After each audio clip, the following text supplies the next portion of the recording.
marshmallows, pizza, fish. So we've been inspired by the Big E. Yes, and me and Johnny have been contemplating it.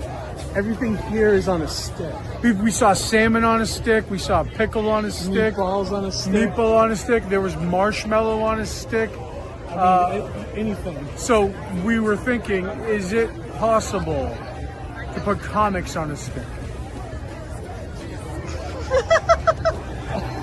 The way I would spin that is put digital comics on a thumb drive. Comics on a stick, right? Yeah. Right? Oh, there you go. Yeah, Do it. right? So, food for thought. Burgers, veggies, fruit, and more. Put it on a stick. Marshmallows, pizza, fish, and cheese. Put it on a stick. Pets and shoes and dogs and cats. Put it on a stick.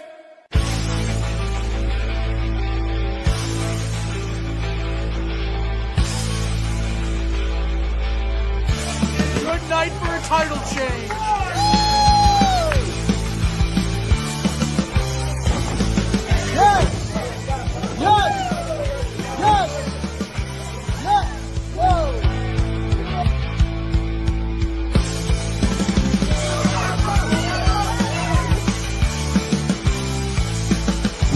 Indie Comics Relay, guys. What do you think of that fight?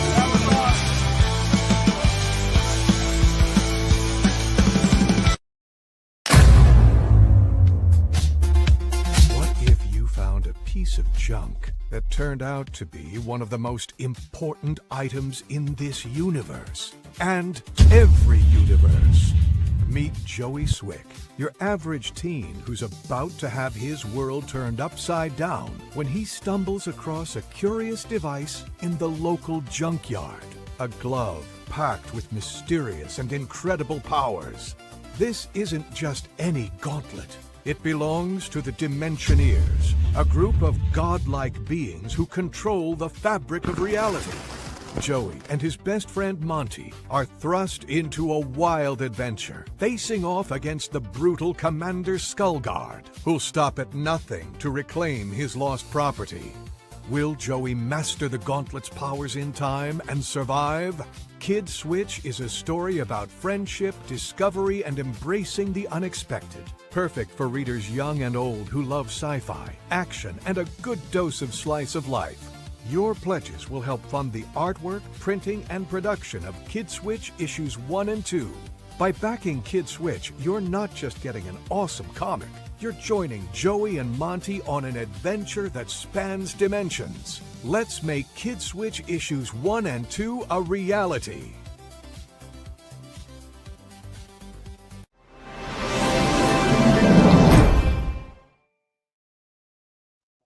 Hey, everybody. Welcome to another episode of Indie Comics Relay. I'm your host, Keith Gleason, creator of the Mighty Mascots and promoter for the Plastic City Comic-Con. With me, is always, Johnny C., creator of Sartana the Comics, surrounded by death and the pond. For who, Johnny?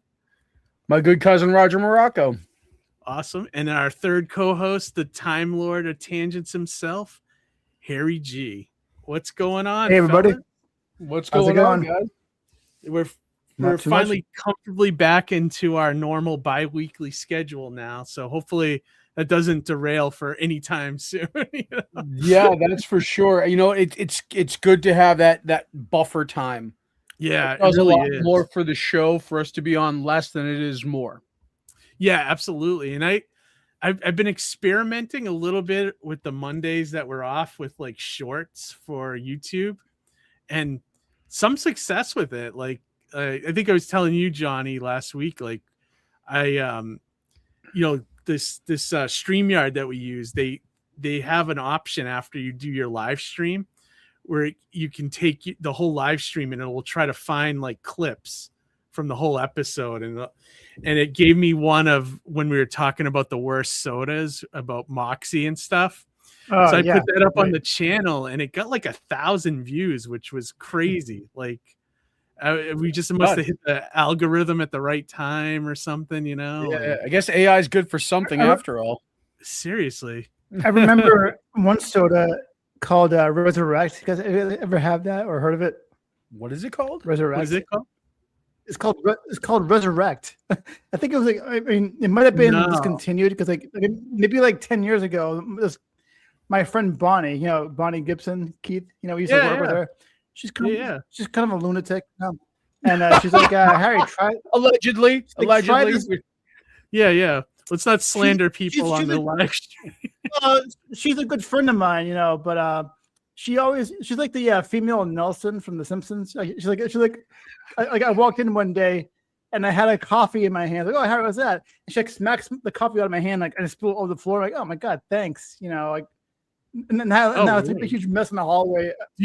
But she's like, she was always like that. Do you work? No, with her? I was still. Oh, okay. She passed From when we worked. Our past. Exactly right. Yeah, but now we're still friends when we talk, But she came in one day with a can of Resurrect. It's called. It's like, Harry, try this. I'm like, why? It's like it tastes like ass. I'm like, why would I like or like ass with a hint of death? Like, why would I want to try that then? Like, why? Never heard of it. Is it like an I- energy drink or something? Or I think so. Yeah, exactly. I think it is, but like it tasted like really bad. So, I wonder how never tried hard it. it would be to start up a soda, yeah, right. right? Like Like a company. we could ask one flavor, one name, one brand, one product, and just put it out there and scale up. Yeah, right. It's not too sugary, but it's not like, too like, probiotic-y. It's somewhere in the middle. Before It's like we a bring all-around in the soda. first guest, Harry, me and Johnny finally got together last was it Friday? Yeah, last Friday. Yeah. We had dinner at Nobu. no, yeah, right. Cracker Barrel. We had a dinner at Cracker Barrel. Yeah, But, the Nobu for the bottom class. Yeah, right. Yeah, this is like this is like the Bizarro Nobu. But Oh, okay. so when Amy made a quick video. Amy bought these, like, have you heard of the Progresso made like Progresso, the soup company? They made they made like candy. It's like called Progresso Drops. And Oh wow. I refuse to try them because they look disgusting to me. But like Amy was like dead set on getting these things, so she brought them to Cracker Barrel, and Johnny did a taste test of a couple of them. Do you have the video? Oh, man. Is it ready to go? No, I don't have the video yet, but she's gonna okay, make them. But my God, Johnny, do you want to share your quick experience with Progresso soup drops? Oh God, they were awful. It was basically, I think they're supposed to be lozenges, but they're Okay. not. They're offensive. But There were very few- chicken soup so- flavored. The worst of it was the tomato basil. Like tomatoes shouldn't be put into candy. That's Yeah. the bottom line. Mhm. And then the next least worst was the beef one, which just tasted like a beef bouillon.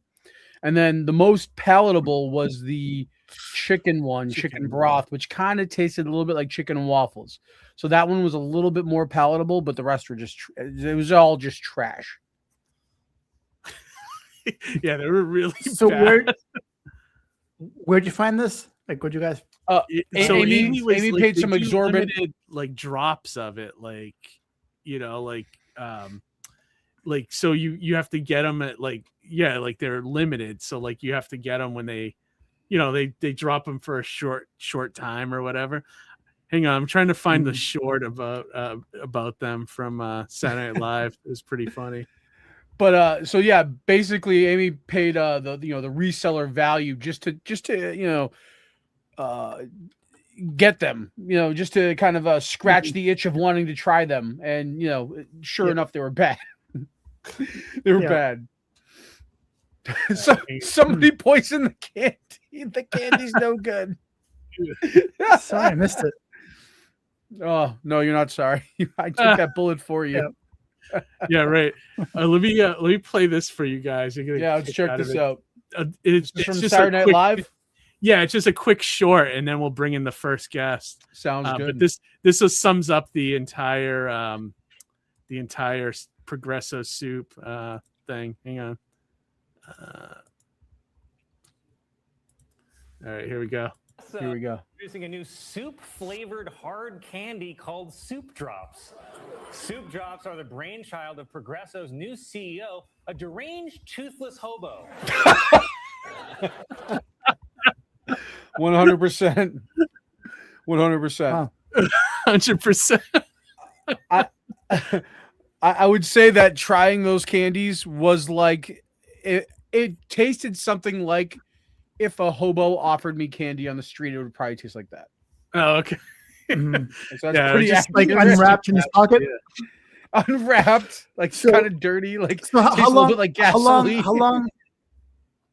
Like how long does it last? Like a whole like a Oh, it's 20-minute lozenge. ordeal. It's hard It's like candy, a man. lozenge. Oh, like okay. Yeah, a you're hard in it for the candy. long haul. All right. Oh man. Yeah, Well, it's that not made like, me it's not like a save you melt one in your mouth here. and go away. It's like it's there. It lingers. Is there maybe moves maybe I'll it. wait for the Chef Boyardee. moves- I'll wait for the Chef Boyardee one. Yeah, You know, a SpaghettiOs one. Actually, that's probably what the tomato basil was kind of a lot like. Was like if somebody put SpaghettiOs into a hard candy. Yikes. I'll Right. try that. Yeah. You wouldn't want to try that. So that would be the next No. one, part 2 in the test video. You'd have Harry doing the taste test. Yeah, Harry. I'd love to see Harry try to Chef choke Boyardee, one my favorite down. chef. Yeah.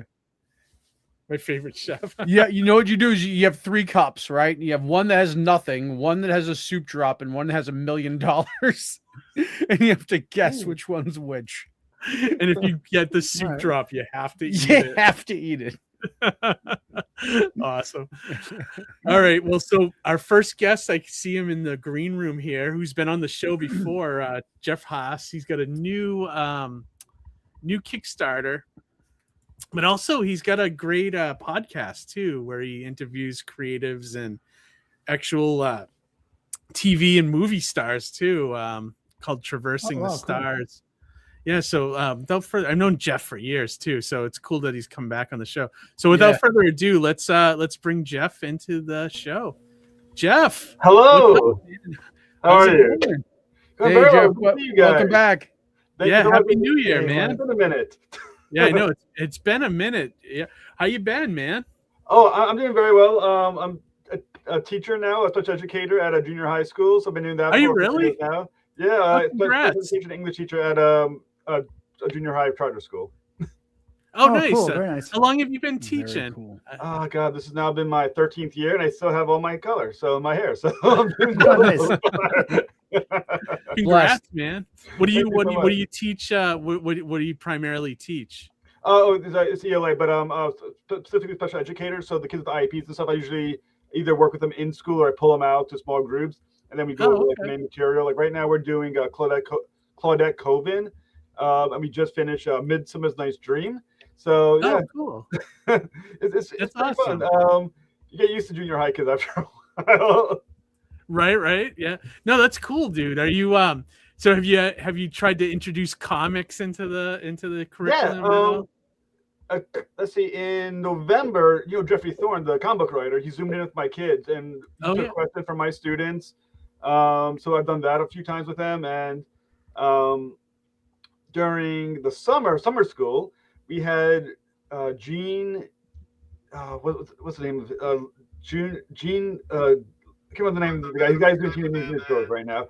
He did American Born Chinese, which is a graphic novel. And Oh, that I've we heard read- of that. Yeah, I've I heard can't of remember what the that. guy's name is off the top of my head. But Oh, is it the guy writing Teenage Mutant Ninja Yeah, Turtles right yeah. now? Gene Yuang or something Yeah, like Gene, that? yeah, he we read his book and then I did an interview with him during that summer and we watched it in class about the book.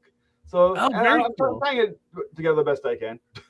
Yeah, no, I love Mm-hmm. that. I love when teachers because when we were growing up, let's face it, teachers thought like comics were like trash, like Right. I love that, nowadays like it's actually taught, there's courses for it now and things like that, Well, what as studies have gone on about comic books over the last 20, 30 years, what they found is that there's actually more unique vocab in an average comic book than most of the books that they read at a similar age level. So if you want to teach your students vocab and get them engaged, comic books are a good way to doing it because there's automatic buy-in for the kids who have trouble reading. there's visuals to help them along with context of what the words are saying. Absolutely. It's just a great tool to use. And if you're a teacher and you're not at least using it once in a while, sprinkling it in, in your curriculum, you're missing out on some important academics. Yeah, no, dude. Comic books. 100% agree. Like, I love that it's, like we're past that, like, ignorant kind of, where it's like, oh, this is just kid stuff, or it's, trash, it's not real literacy, literary fiction. Well, I mean, we owe a lot to the works of like The Watchmen, which is viewed almost like a novel. I think when the Time magazine did its top 50 novels of the last 50 years, The Watchmen was named as a graphic novel. And then the movies, which is like the golden age of film. It's just getting to the point where our generation is now saying these are cool, and now the new generation is just naturally walking into it. Yeah, I love that. This is what they are. Do kids have to read a certain amount of books nowadays in school or in class? Can they pick what they read, or? Well, no. I mean, you still have a curriculum that you have to follow, and are expected to follow. But I mean, we do independent reading time where they can pick whatever books they want, which is about 45 minutes a week, and that they can pick anything they want to do at that point. But the main book, you do have to follow the curriculum that is established for you. I remember.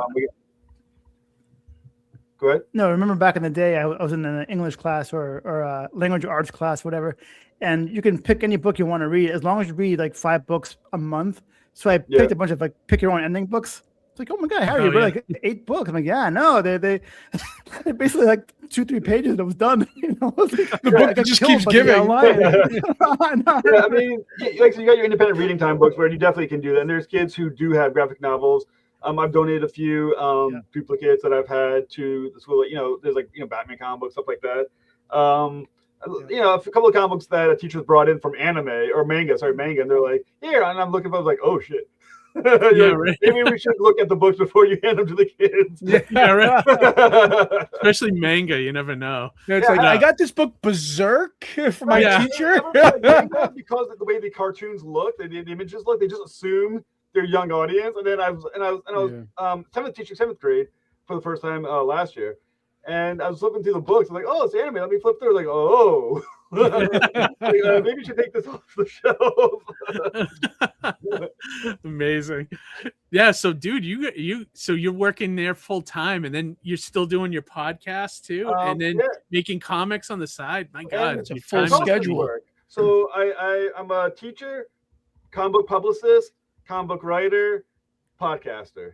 Damn, dude, that's crazy. It's a lot. It is a lot. Do you have any free time to yourself? Well, look, I mean, I don't have kids, so I do have some time. I probably would lose that free time. But at the moment, basically what I do is just very careful about scheduling my day. So every day I create a to-do list for my day. I guesstimate how long it's going to take to do each thing, how long it's going to take me to prep for my next day's class, how long it's going to take me to do my interview, prep for the next interview. And as long as you keep consistent and you organize yourself, it's very doable. And you get into a routine of doing it, and the stress goes down.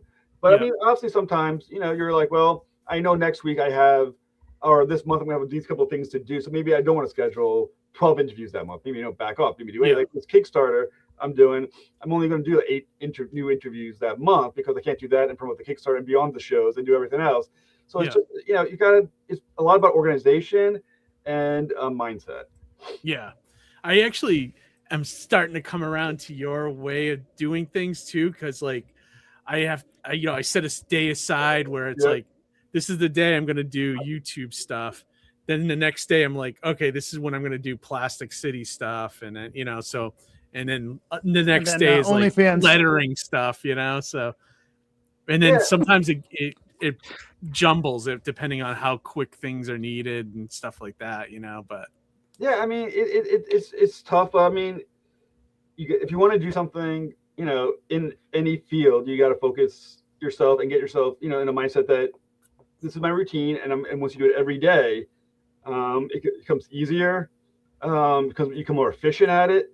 And you have a tolerant wife who will let it go and let you have that time to get all this stuff done as well. That's important. Yeah, it is Don't get me important. wrong. Like, if my wife was like, "This is crap, you can't do it anymore," I probably would have to walk away. But my wife is like, "No, this is your thing. You go do it," and this gives me time for myself too, which is nice. So go play. That's huge. Like you have to have a supportive partner, or else it doesn't work. 100%. But yeah, no, dude. So I knew the podcast. I didn't know you were. So you're kind of like a celeb. What did you say? It was like a publicist. Publicist, So, So for when did you start and, doing that? I don't know. Actually doing it for some years. So the emails you get from J House PR are from me. Like Braxton, who we have next, that's one of my clients, and you'll be on your show. I'm also currently representing Doug Mercada, who's a judge on Fortune Fire. The History Channel show about like the edge weapon show. They make the swords and knives and stuff like that.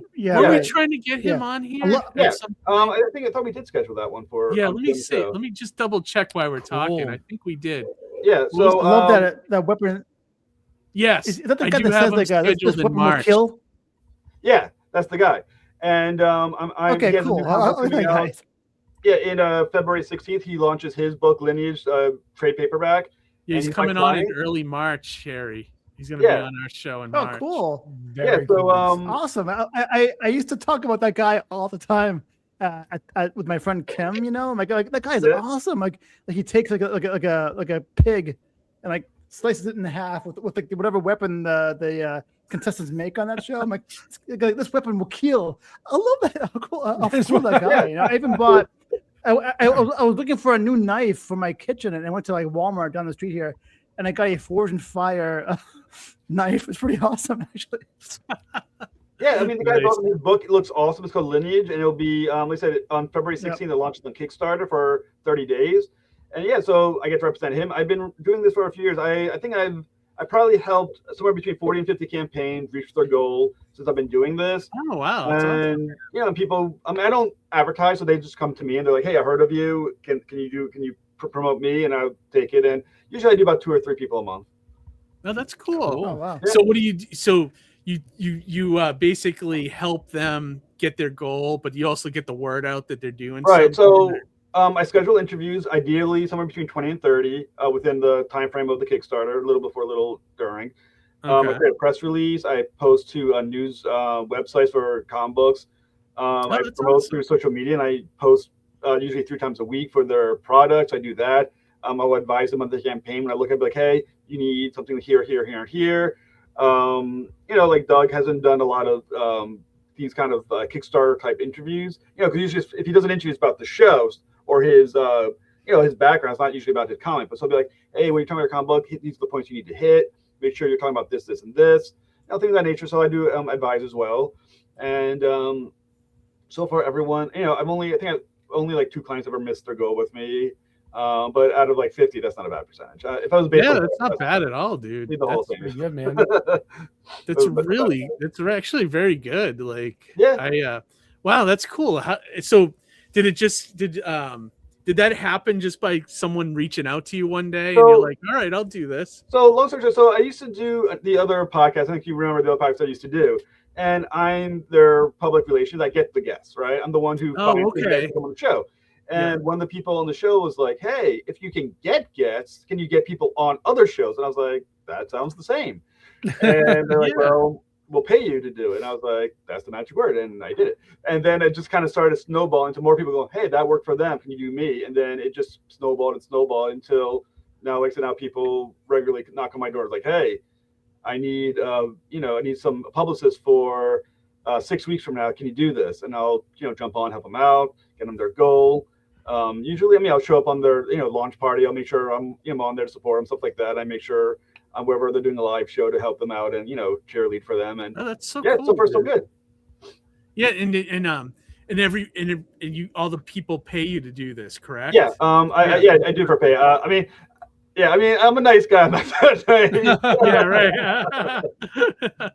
Yeah, no, definitely. No, that's cool. That's a cool little niche, Like, thank you. Yeah, like it's hard to make money in comics. So when you can find like a little niche like that, like you know what I mean? Like it's awesome. You carve out your little whole, your little corner of the comic industry. So I mean. I was just gonna say it's staying relevant in multiple like facets of comics, right? So Yeah, it's right. not only just advancing yourself, but working on the other portions of it to to kind of advance overall. Yeah, I mean, it's nice to have be part of the community, and because of with the podcast and the publicist work and my own writing, it gives me a nice, well-rounded view of the indie comic industry a little bit.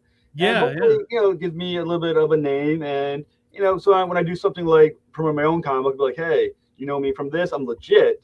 You know me because you've seen me do this, and this, so I'm not someone who's gonna be like, hey, here's my comic book. Give me your money, Haas, sucker. Right. You follow through. Yeah, 100%, man. That's awesome. And then plus you get to learn the hot shows out there to book people on and things like that. Oh yeah.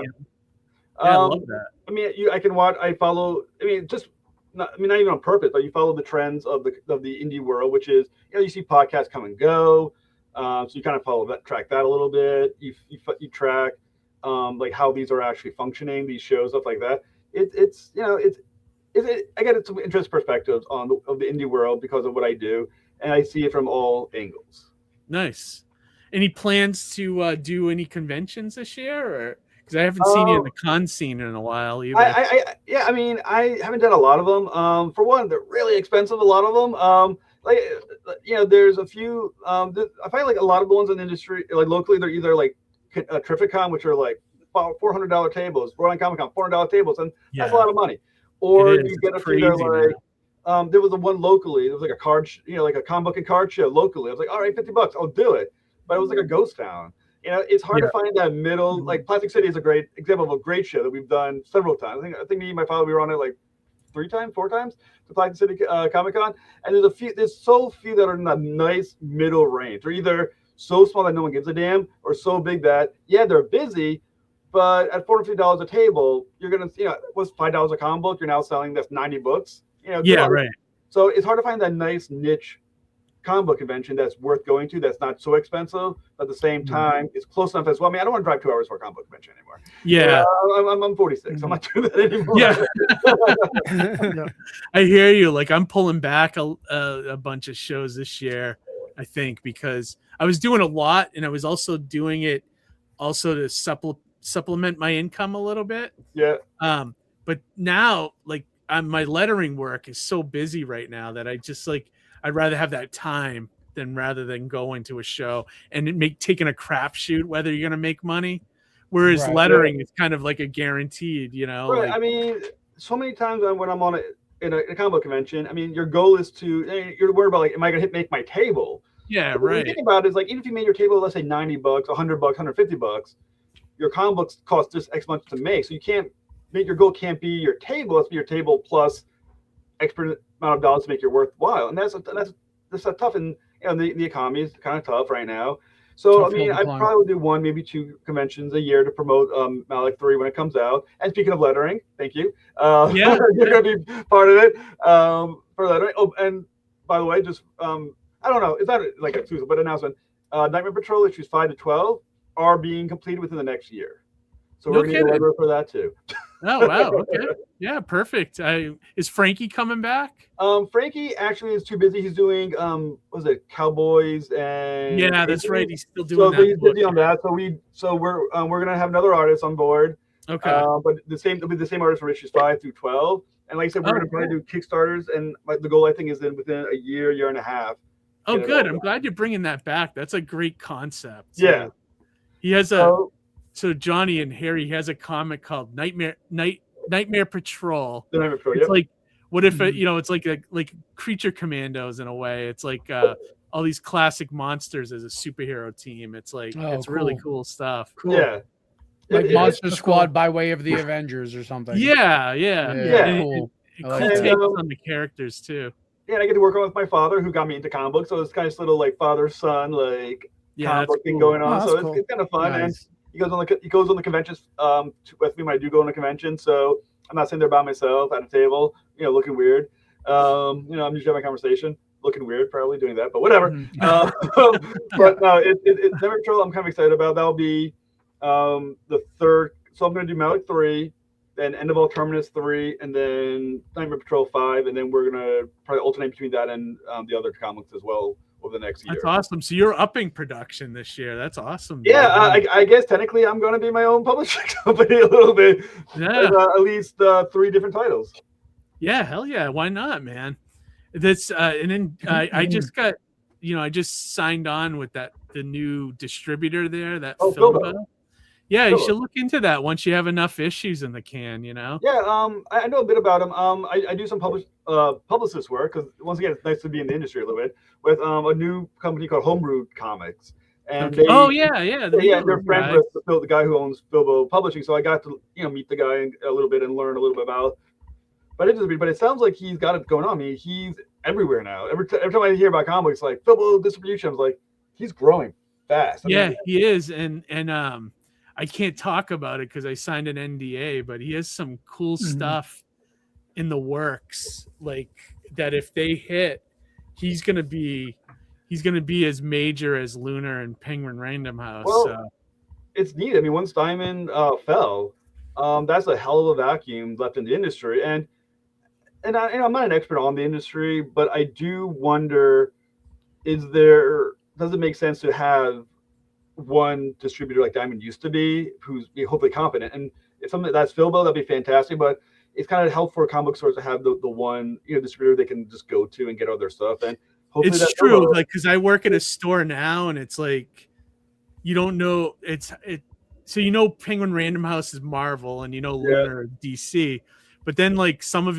the other companies get mixed up. Like Penguin Random House does IDW and a few other ones, and then like Lunar has Image, and so it's like whenever I need to reorder something from like anything that's not Marvel or DC, I gotta like figure out which one has that, which one has that company, And the cool thing about Filbo right now is that they do have a focus on indie books. Yes, it's all indie. Yeah, and they've got some pretty big publishers on there already, like Heavy Metal, and I think Zenoscope is on there, and a few other ones that you would know if you know the whole indie kind of community. But I do like Phil. Like Phil's the guy that runs it. Yeah, he's like he's one of those guys that like you can see he's like dedicated and he's like motivated to make it happen. So I rather hitch my horse to somebody like that than like a nameless person you don't even know at Lunar or Random House, So I was telling Keith that he kind of reminds me. Himself, What's that? I was telling Keith he kind of reminds me of an angrier Simon Pegg almost. Oh, a little bit. Simon Pegg by way of Boston. Yeah, right. Even though he's not from Boston. But Jeff. So the Kickstarter you're promoting now, the Malek one. I don't know if I've ever read that one. What is that one about? So, long story short, basically it grew out of an 8-page short story in a anthology book. Okay. And then I kind of basically at the time the publisher, who is not publishing anymore now, is mine, which is why I get to Kickstarter it. Okay. So basically, how the story goes is that God sends an angel named Malek, who basically God's wrath on earth, to hell to kill the devil. That's the goal. Now, anyone who understands theology knows that an angel to touch the soil of earth, or definitely hell, you're forever banished from heaven. You can't set back foot in heaven because you're no longer pure. So the moment Malek has reached hell, he's now forever banished from heaven. He figures that out while he's there. Also, when you realize after killing the devil is that to kill the devil means you got to become the next devil. So he is now forever trapped in hell, in the torment of hell, due to doing what he was told to do. All right, by this creator. And once he realized, well, this is, I got screwed here. This isn't fair. I was a loyal angel. I did what I was told. Why am I being punished forever for this? He decides he's gonna get revenge on his creator, and he will. The first 2 issues is him taking over hell, the circles of hell. Very much like a Divine Comedy from Dante, Divine Comedy kind of sense. Oh yeah. And the 3rd issue is him going to purgatory, and then there'll be 2 issues in heaven, and then an epilogue. And so basically, it's him working his way kind of like through the ranks of heaven, hell, and purgatory to get revenge on the creator who he felt was unjust to him. Oh, cool. I like that. Cool. Sounds good. Yeah. Harry, that- you I got a wanna question. say- Go ahead. So what's God thinking here? Because if he wants to get rid of the devil, he knows that if he sends Malek down to kill the devil, he becomes the devil. So does he hope that Malek will become a better, nicer devil, or because he's still going to have a devil at the end of the day, you know? So he's No, getting fair rid of the question. devil. Fair question. Basically, the idea is you need a devil. God needs a devil because hell has to exist. You need someone in hell. But the thing is, God believes Malek, who is unlike Lucifer, who's like a schemer, right? The idea is that Malek is more of a hammer, right? He does what he's told, he gets it done. That he's a malleable figure in hell that he can control. So the idea is that I'll put someone in hell who will then be controllable to my will, unlike Lucifer was, and that's the idea of why he would put Malek instead of Lucifer. Because Lucifer, it's kind of like the nuance of subtext that Lucifer, obviously, his goal is to fight God as well, to corrupt Earth and everything else. Which, because he's a schemer, he's someone who whole goal was to be the new God, and that's obviously a danger to the Creator. So he believes Malek would be a malleable soul that he can put in charge, like a puppet. I gotcha. No, I like the idea. It's different. It's you've never seen any I guess a little bit with Preacher, the comic. There was a little bit with the Saint of Killers and stuff like that, which is kind of like releasing that like divine force of destruction, on your enemies. I love that stuff. Yeah, it's a great comic book. The art is brilliant by Juan Amaran. Basically, it has a very like 90s image aesthetic to it. So it's like a really hard metal looking comic book, but it's also very reflective. It reflects, the character you find that he has levels to him. He's not as shallow as the creator believed him to be. He's actually more of a thinker. He starts contemplating his place in the universe. It becomes a very interesting idea of philosophy and theology and a bunch of stuff. Very cool artwork here. Oh yeah, like I said, the artwork's insane. Juan's killing. Yeah, this painted piece out is of control. amazing. Yeah, it's so good. And this character looks cool too. He looks like badass, Oh yeah, just like I said, just wait as he gets more powerful. See, as the story goes on, he starts off more just a straight angel, but as the longer you are in hell, you start getting corrupted by it, both body and soul. So his appearance starts changing as the comic book goes on, as he gets more and more as the devil. Oh, cool. He starts warping in appearance more and more. So this is more of his later appearance versus his original angel look. But also, Lucifer isn't totally gone, right, in the story, because he kind of becomes like a force ghost. Yeah, so basically, he consults. Well, as my fake mythology goes, is that when an angel dies, they go to purgatory. And Lucifer was killed, and he's now in purgatory. And the goal is for Malek. Malek, he said, he's not a great mind. He's not a schemer. So he thinks, like, how do I get into heaven when the rule is I'm not allowed to get there? Based on that I've been spoiled by hell. But he thinks Lucifer knew. Lucifer had a plan. So what if I go to find Lucifer and ask him, what was your plan? And then I'll do it. The problem being, who does Lucifer hate more? The guy who killed him or the guy who ordered the hit? I'm hoping Lucifer was on his side, but at the same time, he was the one who killed him. So it's a question of, will he actually help or not? Have you ever gotten any backlash from religious folks for your book? Or? Not yet. It'd be nice if I was big enough to get backlash. I'm not a big enough name yet, I think, to get on the radar. But once I get on the radar, backlash will be no problem. Sure enough. Yeah. Yeah, you never know, like with some of these types, Right. I know, really. I wish if I'm big enough to get hated, that's the goal, isn't it? Right. And you've made it. Right. I feel like this is like just religion is just the backdrop, but it's just like this cool like revenge story, basically. Yeah, I like that. And the guy looks awesome. I love that character. It's one of the triad things. Looks like he was ripped out of video games or something. He looks like a knight almost. But a little bit. It's part of the triad of things you don't talk about religion, sports, or politics. But diving into religions for sure. And there is, I mean, religion does act as a backdrop. There's an idea of what we owe society, what we owe our creators, what we owe to ourselves.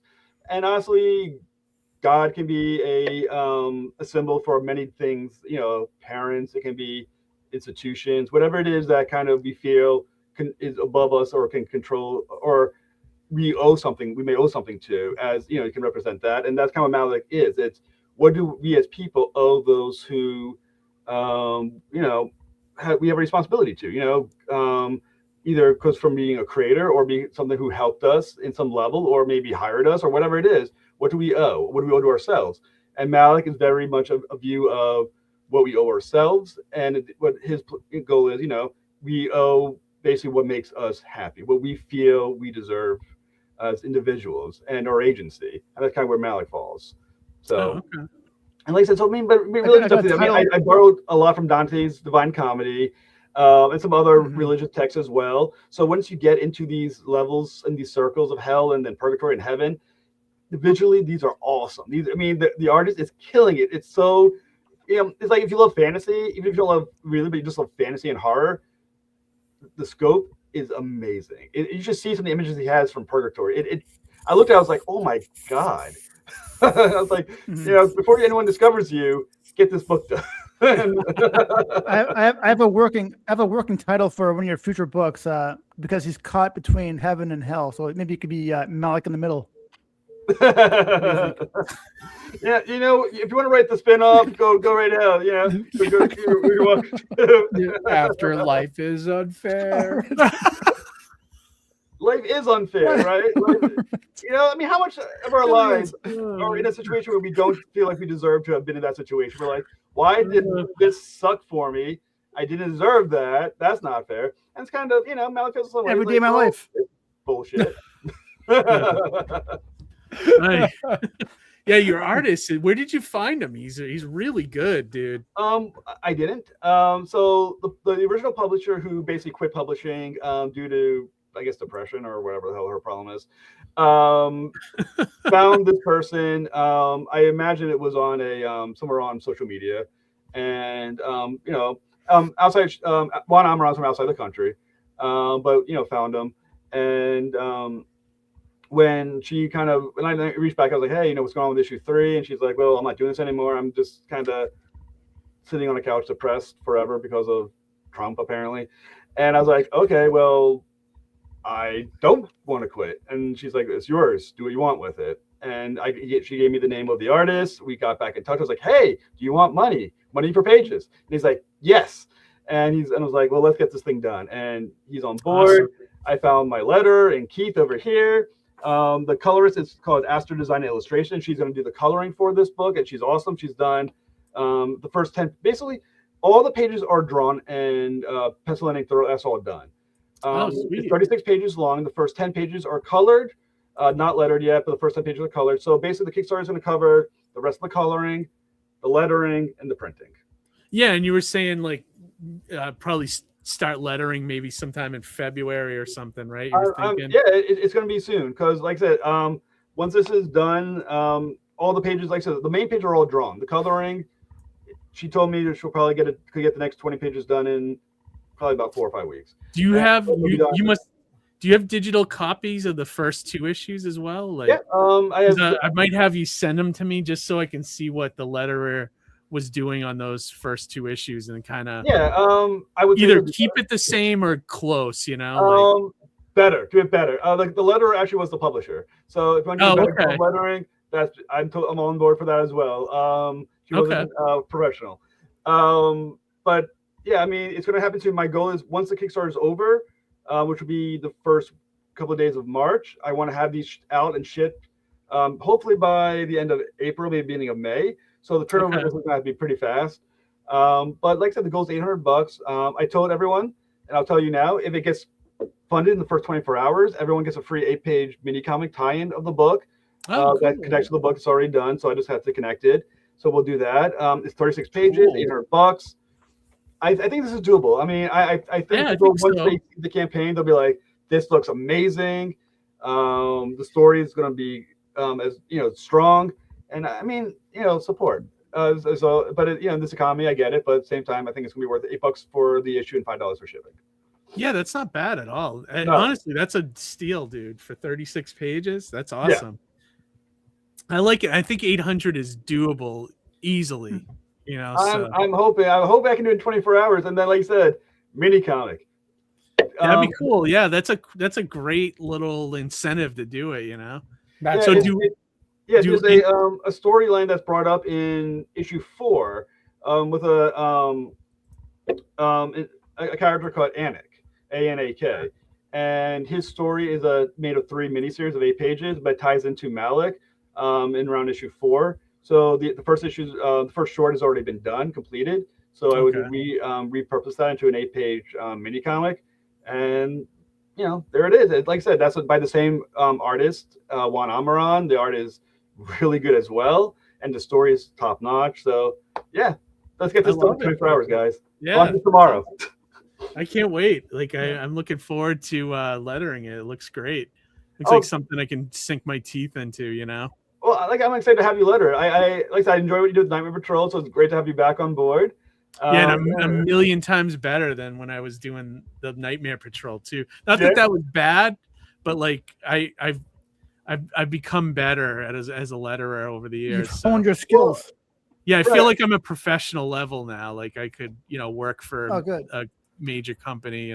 Yeah, I mean that's the goal, right? I mean, I like to think that all of us are better than we were. God, when did you start Nightmare Patrol? We were. Oh God, that must have been 2015 or something like that. Like maybe 10. Yeah, maybe it's been 10 years. And I like to think we're all grown in 10 years. As a writer, I hope I'm a little smarter, a little more insightful in my writing. The artist. If you look at issue 1 of Malek, and you look at issue 3, I don't know what happened, but he like leveled up, like huge leveled up. There's like Johnny's artist on Surrounded by Death too. Like the difference between 1 and 2 is unbelievable. Like, right, Johnny? Wouldn't you say? Like, not that 1 is bad, but it got even better. Yeah, but not that it's bad, but it's like it went to another level between issues. If you held it side by side, you'd say, "Oh, those are 2 different artists." If you didn't know. Yeah, right. That's what I'm saying. Yeah, like same thing. I mean, some of his early art, I was like, no, he was always a good artist. I mean, very much almost like a Rob Liefeld type artist, where it's good, but it's a little cluttered with all the stuff he's trying to do. Now he kind of he leveled up, and it just looks good. I mean, it's just like, oh my God, it's clean and impressive and detailed. And I mean, it's amazing. Like some of the issues I've been promoting with, I mean, some of the pages, there's that one where the old man is in purgatory, and there's another one where he's fighting these dead angels. And I'm telling you, I looked at it, I was like, damn. Like I said, I gotta get this one before someone looks at it and goes, you deserve more. I was like, gotta get this done. Someone's gonna discover DC or Image is gonna discover this guy, and I'm gonna be like, damn, my comic's not done. Right. I know you got to get him in right now. Why no one knows him? I get that. That's awesome. But there's tons of guys out there like that. It's just finding that one before he pops off. So like. Well, the thing is, one thing I'm learning about the industry, and it's at every level. There's a difference between the artist is good and the artist is dependable. Yeah, he's both. Sometimes you have an artist that's dependable but not great. Sometimes you have an artist that's great but not dependable. It's hard to find the one that's both, and that one is the one who's going to make it. 100%. This guy, he works fast.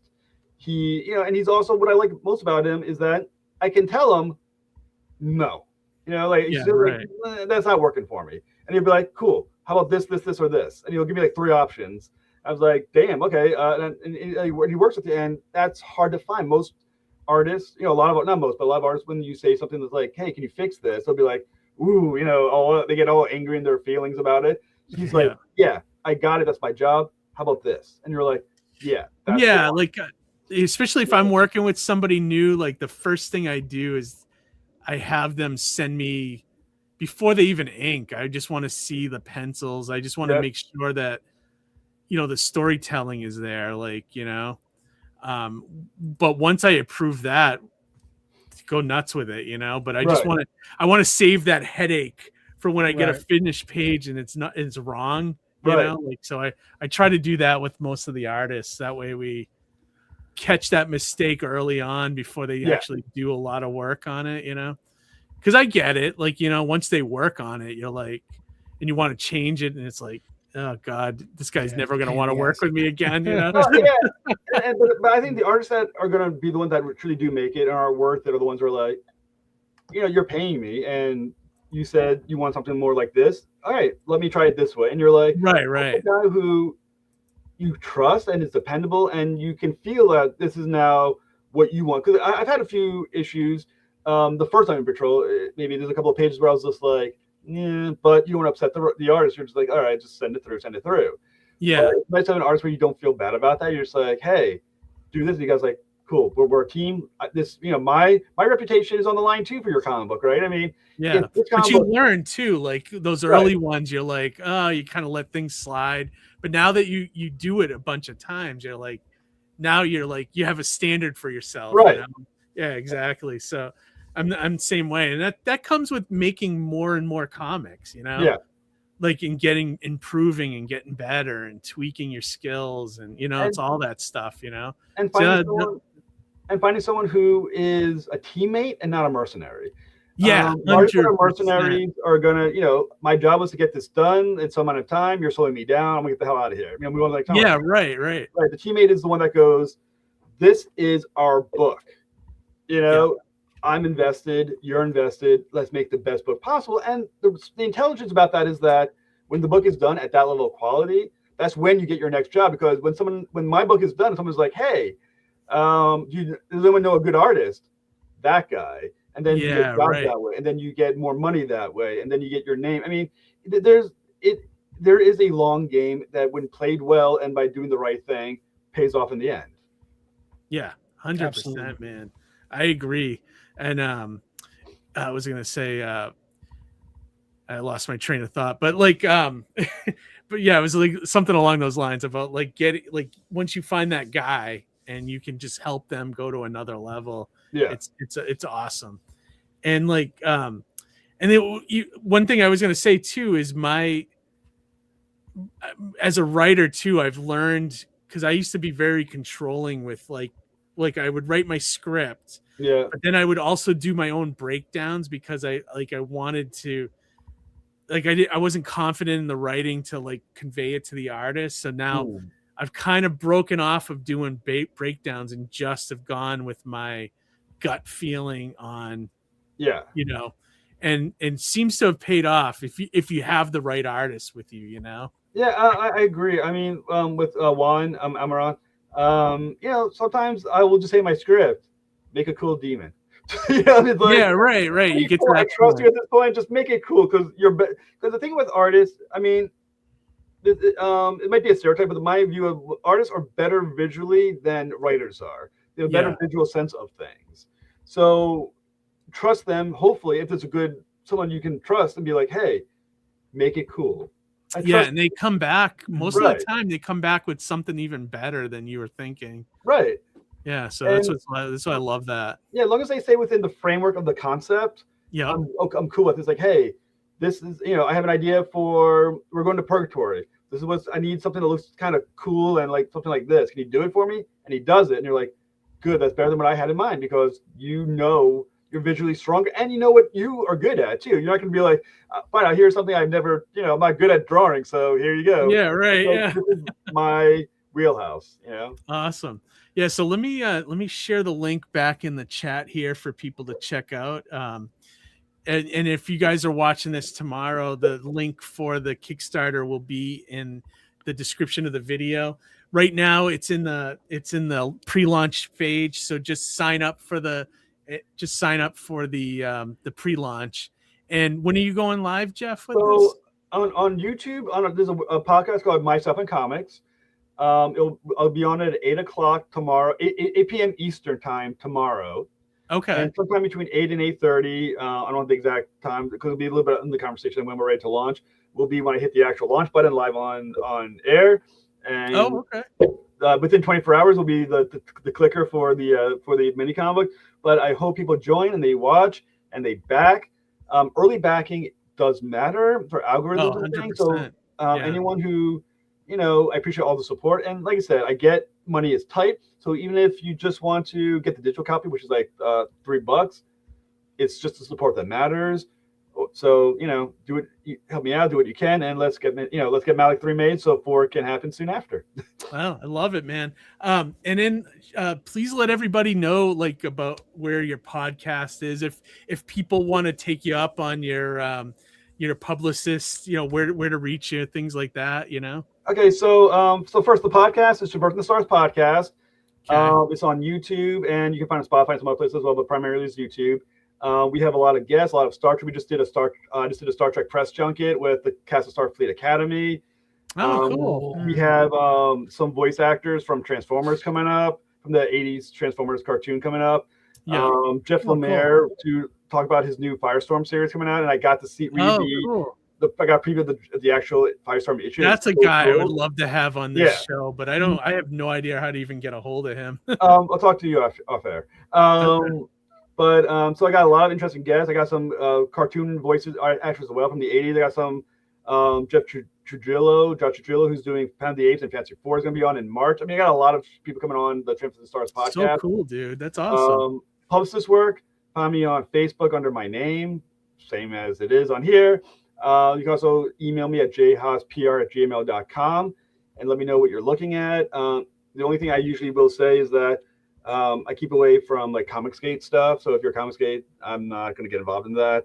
So, but beyond that, I'm pretty open to working with you. And also, it's honestly nothing exploitive. It's like, hey, this is my big tit comic book. It's like, I'm not going to really do that. Yeah. Give me a comic book that actually has some storyline to it and some. Right. Something you can put your name on. I get that. Yeah. But it's your reputation too. Yeah. So it's not bad. I mean, I charge for usually about 6 weeks, about $250. Okay. To help out. So that's not bad actually. If you build that into your budget for promotion and stuff. I mean, there's in the tiers of promotion of publicists like I do. There's me. There's another one's like $1,000. Usually between $1,000 and $1,500 is what I do for $250. So it's a good deal for most people. So there's that, and then obviously, like I said, follow me on Facebook under my name. Malek Running Devil has its own Facebook group, so follow that. I'm on Instagram, on Blue Sky, under Traversing the Stars. I'm on LinkedIn and TikTok for Traversing the Stars. So you can find me everywhere. That's awesome. So either look for Jeff's name or Traversing the Stars mostly. Right. I'm pouring myself across all media. I love it. That's what you got to do in this Speaking of, I like your background. I know it's related to your podcast, but it coincides with your podcast. But it reminds me of it's going to sound like a dirty adult magazine, but the show Star Hustler. You know what I'm talking about? With Jack Bruckheimer. No, I don't remember that. So anyway, so there was a guy back in the day. I'm sure he's no longer with us right now, but back in the day, late at night, he would come on, and he was an astronomer. He would come on with a background similar to yours, and he'd be walking on the Milky Way, or writing on a comet. Teaching you what's out in the night sky tonight. For example, like maybe Jupiter is huge tonight. Talk about that, or maybe whatever's going on in the universe. He'll talk about it, and for maybe a 5-minute, 10-minute little snippet of TV time, it was called Star Hustler. well, for his name was tie-in, Aphrodite 2 makes it around the moon starting Friday. So to celebrate, come on my show and watch my stuff instead. They had a mishap. They had a mishap today, though. NASA had a little a leak or something in the rocket. But the first, this is like a maiden, a little slight setback with the rocket, but it's better with no people on it for now. Get all the kinks out first. I'm not sure how long it'll be delayed for, though, but hopefully they don't screw this up. So, that's pretty simple. But so guys, appreciate me letting me on the show. Absolutely. Follow the Kickstarter, and tomorrow join the show, say hi, and make me look important. Awesome. Well, Jeff, great to see you, man, and I'll look forward to hearing from you soon about the lettering stuff too. Indeed. All right, man. Well, good luck, and I believe in you. I think this campaign will hit big time. I got my fingers crossed. No one wants it more than me. Awesome. Have a good night, All right, guys. man. Well, have a great night. Have and a good talk night. to you later. Awesome. Oh, that's great, man. I think the campaign looks cool. I like working on stuff like that. So Yeah, for sure. Yeah. and we got our next guest already waiting in the wings. So if Let's you guys slide are right ready, in. yeah, let's bring him right in. I remember last time he was a really great guest. So Yes. without further ado, let's bring in Braxton Cosby. What's up, man? Hey guys, how y'all doing? Thanks for Hey, having me. Braxton. Hey, Welcome Long back. time How no are ya? see, dude. Yeah. I've been busy, been working, so it's good. Nice. Yeah, so That's good. it's been what, a couple of years since we saw you on the show last, maybe, or maybe I a think it was year. last year. I think it was last Last- year, 25. Yeah. Yeah, so think you're right. what's been going on since then? Yeah. Well, I'm excited. Tomorrow is launch day, February 3rd, for my latest and greatest. Normally I write books in like, part 1, part 2, or even do a comic or something like that. But this time I decided to be a little ambitious, and I'm actually releasing a duology at the same time with it's a historical fiction novel with a companion graphic novel that just kind of expands the story of the character who I'm reintroducing to the world. Some people might not be very familiar with him, but historical fiction is not something that was my bag. At least I didn't think it was at first. But as I started doing research on this character, I was just like, man, this is really like getting home for me. It had a lot of great opportunities for some elements that I can infuse into the history behind this character and add the fantasy elements and the what I call the fictional glue and bricks and mortar. And mortar that holds all the bricks together.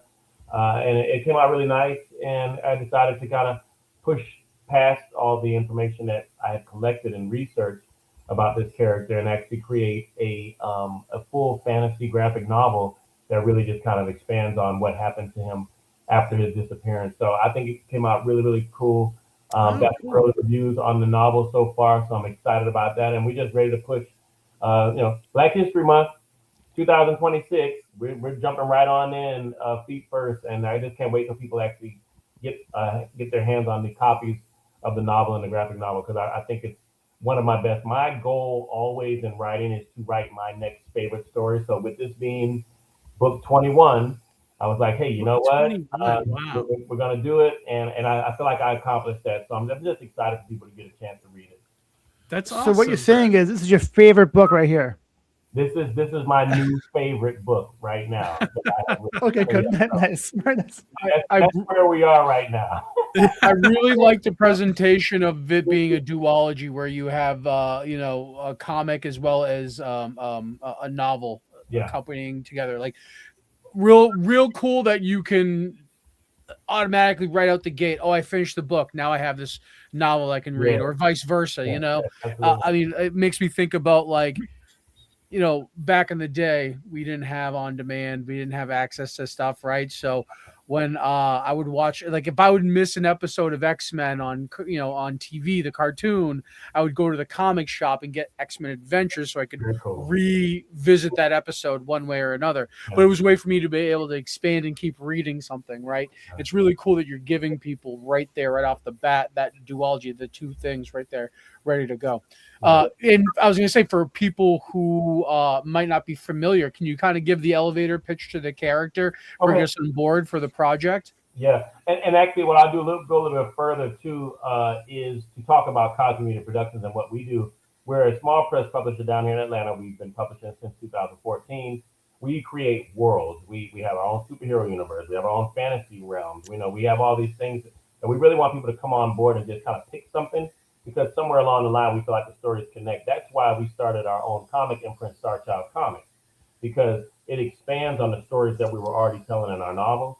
So for instance, in a series like mine, I had the Steel Rain Bounty Hunter series. We had the prequel, which was drawn by fantastic artist Daniel Max, and I used my favorite colorist, Julio Caballero. They worked on doing Pre-Flight, which was the comic book that segued and led you right into the adventures that happened in Steel Rain Flight of the Starship Concorde novel, which ended up being like my international bestseller, and it got a lot of accolades. So we want this continuum of storytelling. That, hey, you can start in a comic, you can go into a novel. You can start in a novel, you can go into a comic, and it just gives you these different types of media to be attached to. So you're always having a different way of telling stories. So that's why the duology was interesting, because it wasn't just I've got the novel this year, come back next year for the graphic novel. I was able to lose a lot of hair, pulling my hair out to make sure that everything was there and it was congruent and the story was good. And I had to save some elements that I really wanted to pour into the graphic novel because, as you guys know, comics is that visual medium. So you get the opportunity. Yeah, 100%. You kind of show off now in the graphic novel and the comic book, whereas the novel, you've got to write it so well that people can actually see it for themselves. Visualize it, yeah. And have that and use their brain to kind of put together what they're seeing, but still be on the same page that you are. So with that being said, Cosby Productions dropping the Yasuke novel. As you can see, this guy behind me. Yeah, look at that. He is the first African samurai ever to grace feudal Japan. And the comic book is being released by Star Child Comics.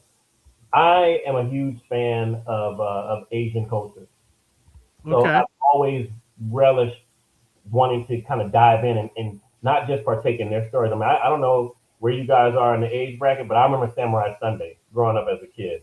Oh, yeah. Sunday was like every Sunday, 7 o'clock, they just showed this badass, kick-ass movie, from Chinese culture or Japanese culture, where it was just these crazy fight scenes, people flying around, you get hit by time, you don't die.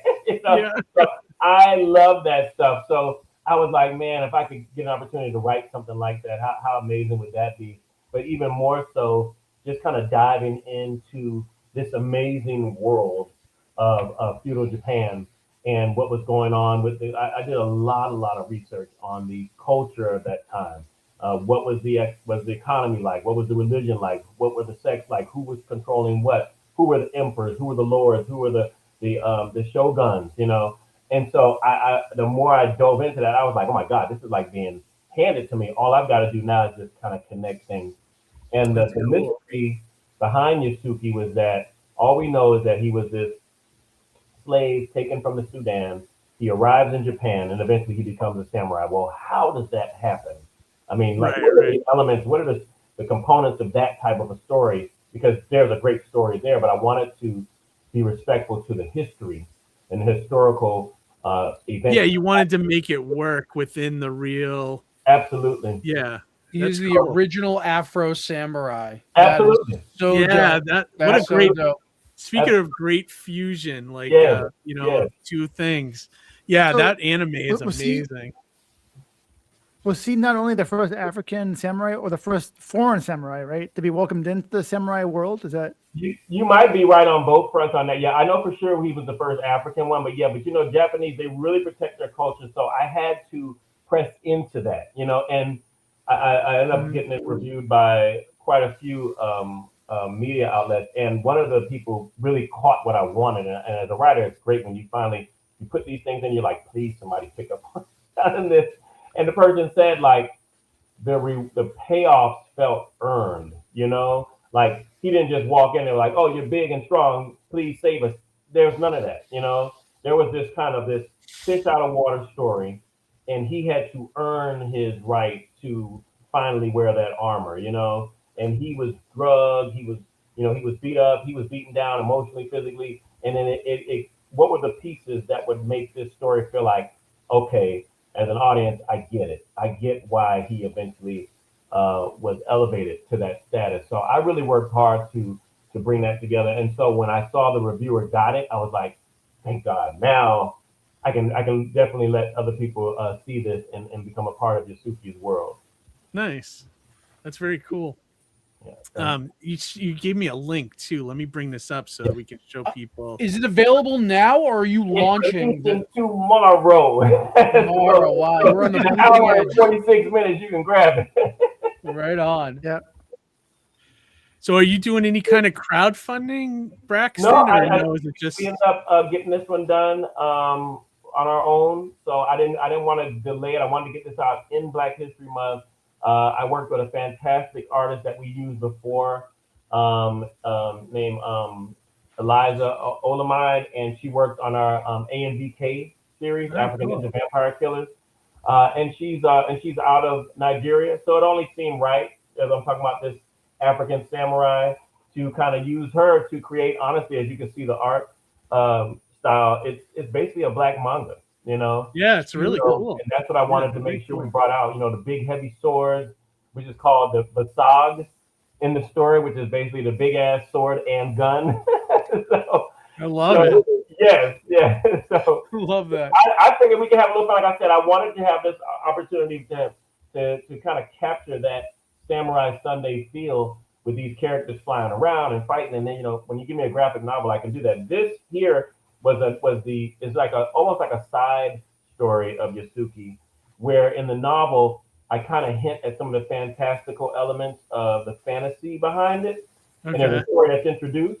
And so now we have an opportunity with the comics to say, hey, here's that origin story of that character in here. This gives you an opportunity to take a bite of that. So it's a duology with a side story that I think people will really appreciate. Cool stuff, man. Thank you. Yeah, I love them. I love when people mix like genres like that and do it well. Like really research every side of it, and like when you can put it together like that. Like Afro Samurai is a perfect example of that, and this looks great. It really looks cool. That kind of detail and research and just being able to do that makes it so much more immersive for the reader as well. Because it's just, you don't have to over explain, because when you have a lot of research, you can put the detail and the subtlety, so you can focus more on character development. Absolutely. You know what I mean? And it sounds like you've really done your due diligence here. I'm excited for this story, actually. Thank you.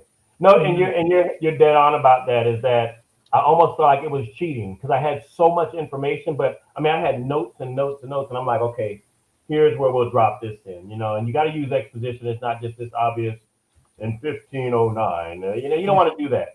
Right. You're not trying to tell a Ken Burns like documentary here. Even though you want to be educational and you want to inform, you don't want to do this long form 8-hour presentation. Yeah, this was an active narrative. That was basically told in a third person, and even to the point when I had these characters speaking in Japanese around him, and so when you get to those parts, you'll see that the words, they're English, but they're in bold black, to kind of in a different font style, so that lets you as the reader know Yasuke doesn't know what they're saying.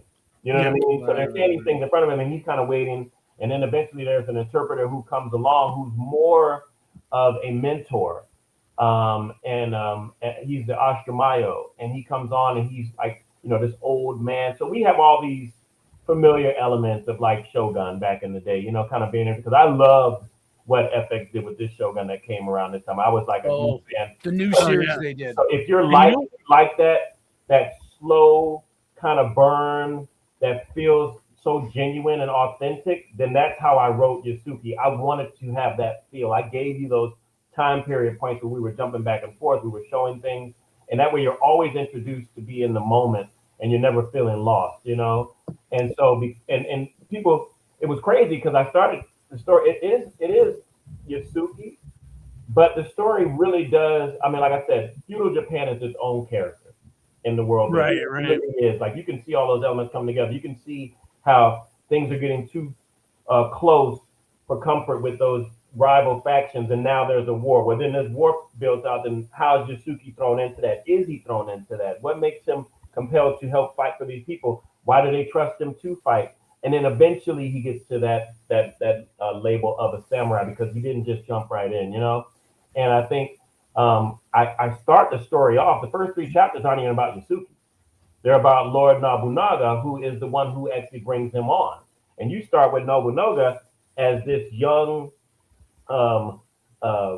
spoiled kind of prince of his father, of the Lord of that time. And he's basically, we find him in a brothel. I dropped you right into all this craziness, but I want to show how these characters just evolved over time to become who they were. Still with some of those same traits. He was still a playboy. But this is how he started and why it was so important for him to carry his father's legacy at some point. What was that big inciting incident moment for him, and then I throw Yasuke in, and then he has inciting moment, and then they all come together. And so I just think people are really going to dig the story. That's very much not unlike those old samurai films where you follow a character for a first quarter of the way through, and then all of a sudden it's like a 180, and you're now with this other person, Right. and then finally they circle back around or whatever. Like that's a really cool way of doing it and authentic to what you're trying to honor here. You know what I mean? Yeah. Yeah, and I just thought of another great samurai fusion too. Was Ghost Dog. I freaking love that movie. Did you guys ever see that? With I've never seen Ghost Dog. No, you never seen that with Forrest No. Whitaker, where No. he's like a samurai assassin, but like a modern day. Oh, Really that's good cool. stuff, man. So he follows like a samurai ethic, follows but the in a code modern and, day setting. Yes, follows Cool. a code, and it's a very good movie. I think I have the. I like The DVD Last somewhere, Dragon, but Yeah. all that The stuff. Last Dragon's pretty. But yeah, no, I mean it also. But yeah, you make Last Dragon's kind of funny now, but like it fused a lot of cool things together, you know. Like, Yeah. So I don't know. I do like that. I like when someone can do that with a good skill. And then wasn't the most like I didn't play it, but isn't the new Assassin's Creed the same thing, like a black samurai too? They have two characters, I think. I didn't play it, but I know they have a Yasuke character, and they have a female. Because my friend he loves that game, and he's playing it. Yeah, that's what I heard. Yeah. So yeah, but no, it's really neat when they do that stuff. I feel like that's like a untapped little corner of the comic universe or novel universe that no one's doing. So that's really cool, or very few people are doing, I should say. And I forget, Braxton, how many is this your how many comics have you made to this point? Is this your fifth one, sixth one? Well, I have penned 8. 8 altogether. Okay. The production company, Star Child Comics, we produced 15. 15. Wow. 15 comics. Yeah, we've got a couple of first and second issues. We're working on AMVK 2 and 3 right now. Me and Kyle Champion. That story is going to be amazing. And the cool thing is, I won't give it away. But there is a character that starts off in Yasuke that actually joins those young men in Pretoria, Africa, fighting the vampires, who has a little bit of knowledge with witches and vampires. So it becomes this whole mystical thing. But these stories just connect, and they just keep going. So I'm excited to see where AMVK 2 and 3 go, because then they do allow, because they are 2025. My other stories are current 2035, except obviously for Yasuke. But those guys' stories will eventually link to the 2035 guys and what they have going on with the Case series that I wrote, and with the Fabulous Five, who are up next. So I'm excited because all of it is, like I say, it's just connected. And our whole mantra with Star Child Comics is come and play in our world, because we feel like you got an opportunity. You like novels and comics, and we write the comics as if they can just be only comics, but you can move back and forth in those stories if you want more of a foundation in the story. Yeah, that's cool. I like that. Any plans to do other things too with it, like I don't know, video games or anything? Well, in my mind, I see it. I don't know if you guys ever heard of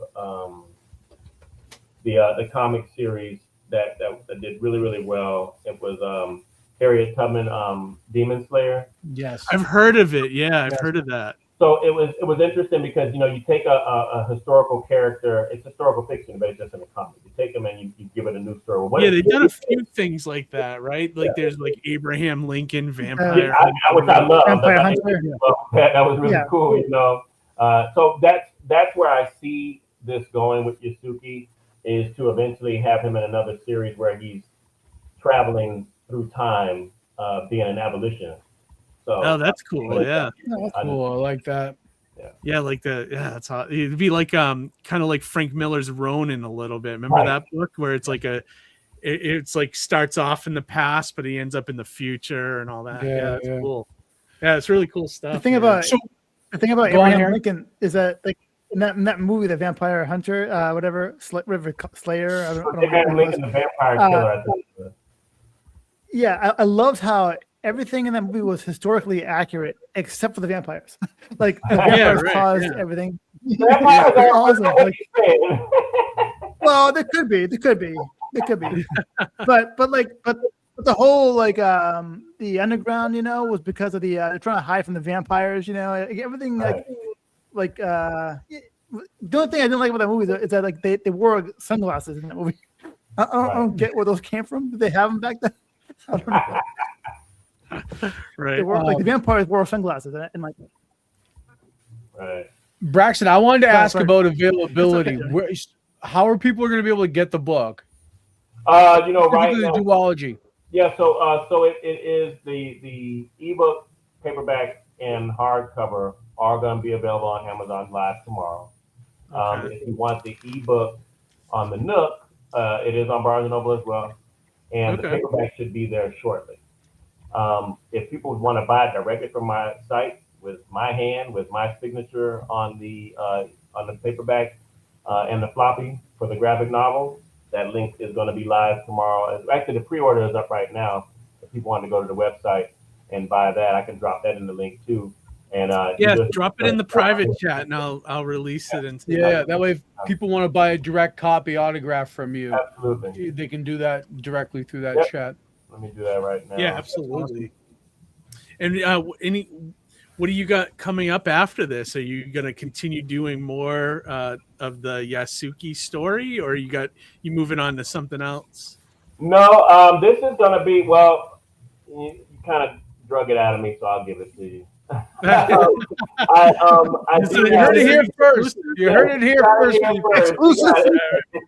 Exclusive.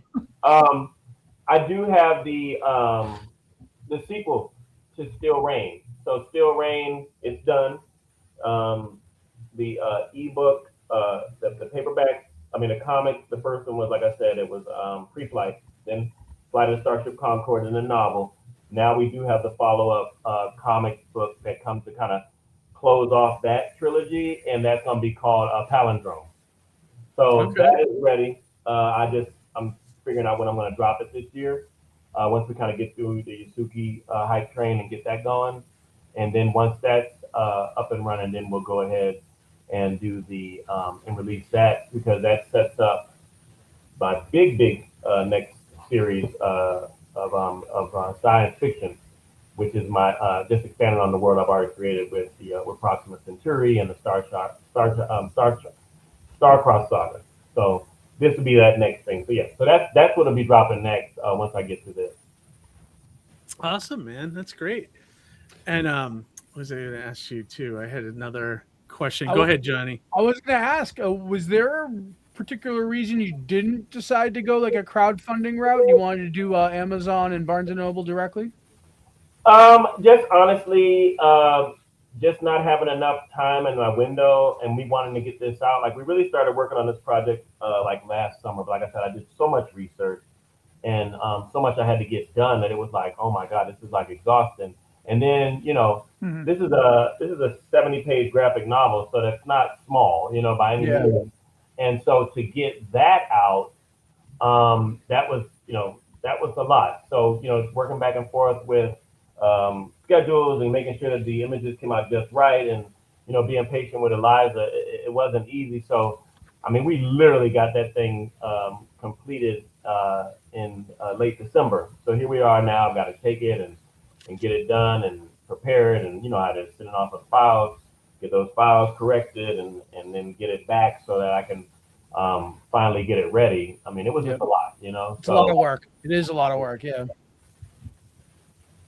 Awesome. I was going to ask, are you doing more? Are you going to be doing conventions when you release this? Oh, we've already got the conventions lined up. So, it's a little mix of conventions and book signings. So I'm going to be in this weekend, starting up.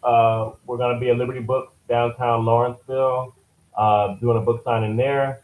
On the 21st, we'll be at Barnes & Noble with the graphic novel and the novel. And then in March, we're diving into Huntsville for the Huntsville Con. So we've already got like the first 7 months of the year booked out with a convention every month. So yeah, so definitely we are going to be on the convention tour with this. And of course, all my other ones. My thing is I have this four-headed monster of characters and stories.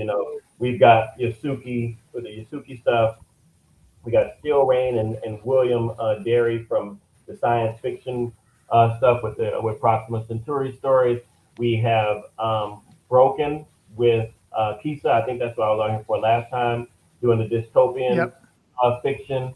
And then we've also got the Cape series, you know, with what I did with Paladin and Thief and Blur, and then now that mantle being handed down to the Fabulous Five. So it's like when you come to our convention, since I'm there, you're getting all of my 4 big dogs, and you just decide what you like to read and look at. But I think that if you're somebody who really likes original storytelling that is, you know, big, highly developed and run off of 3-act structure, where you're going to get good full stories with whether it's a comic book or a novel, I think, you know, you definitely don't want to pass our table up. That's awesome to hear. Any plans to do a show up north or near us at all?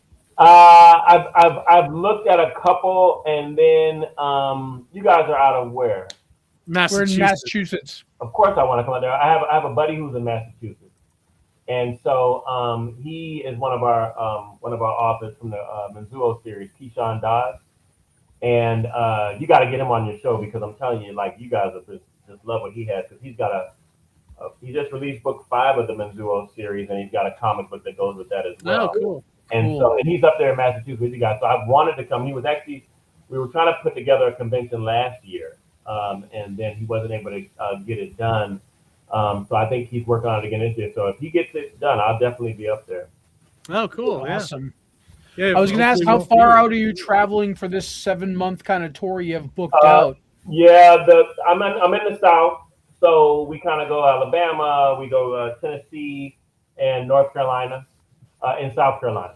So those I've wanted to venture back into Florida, but the timing of one of the conventions, the MegaCon, it didn't work. Oh, yeah. Going on up here. So, you know. Yeah. You know how it is there a lot of conventions down that way? Do you guys have a lot of major ones, or? From what I understand, if you come out Florida has 3 big ones, from what I understand. Atlanta has started getting bigger. Obviously, you know, we have MomoCon.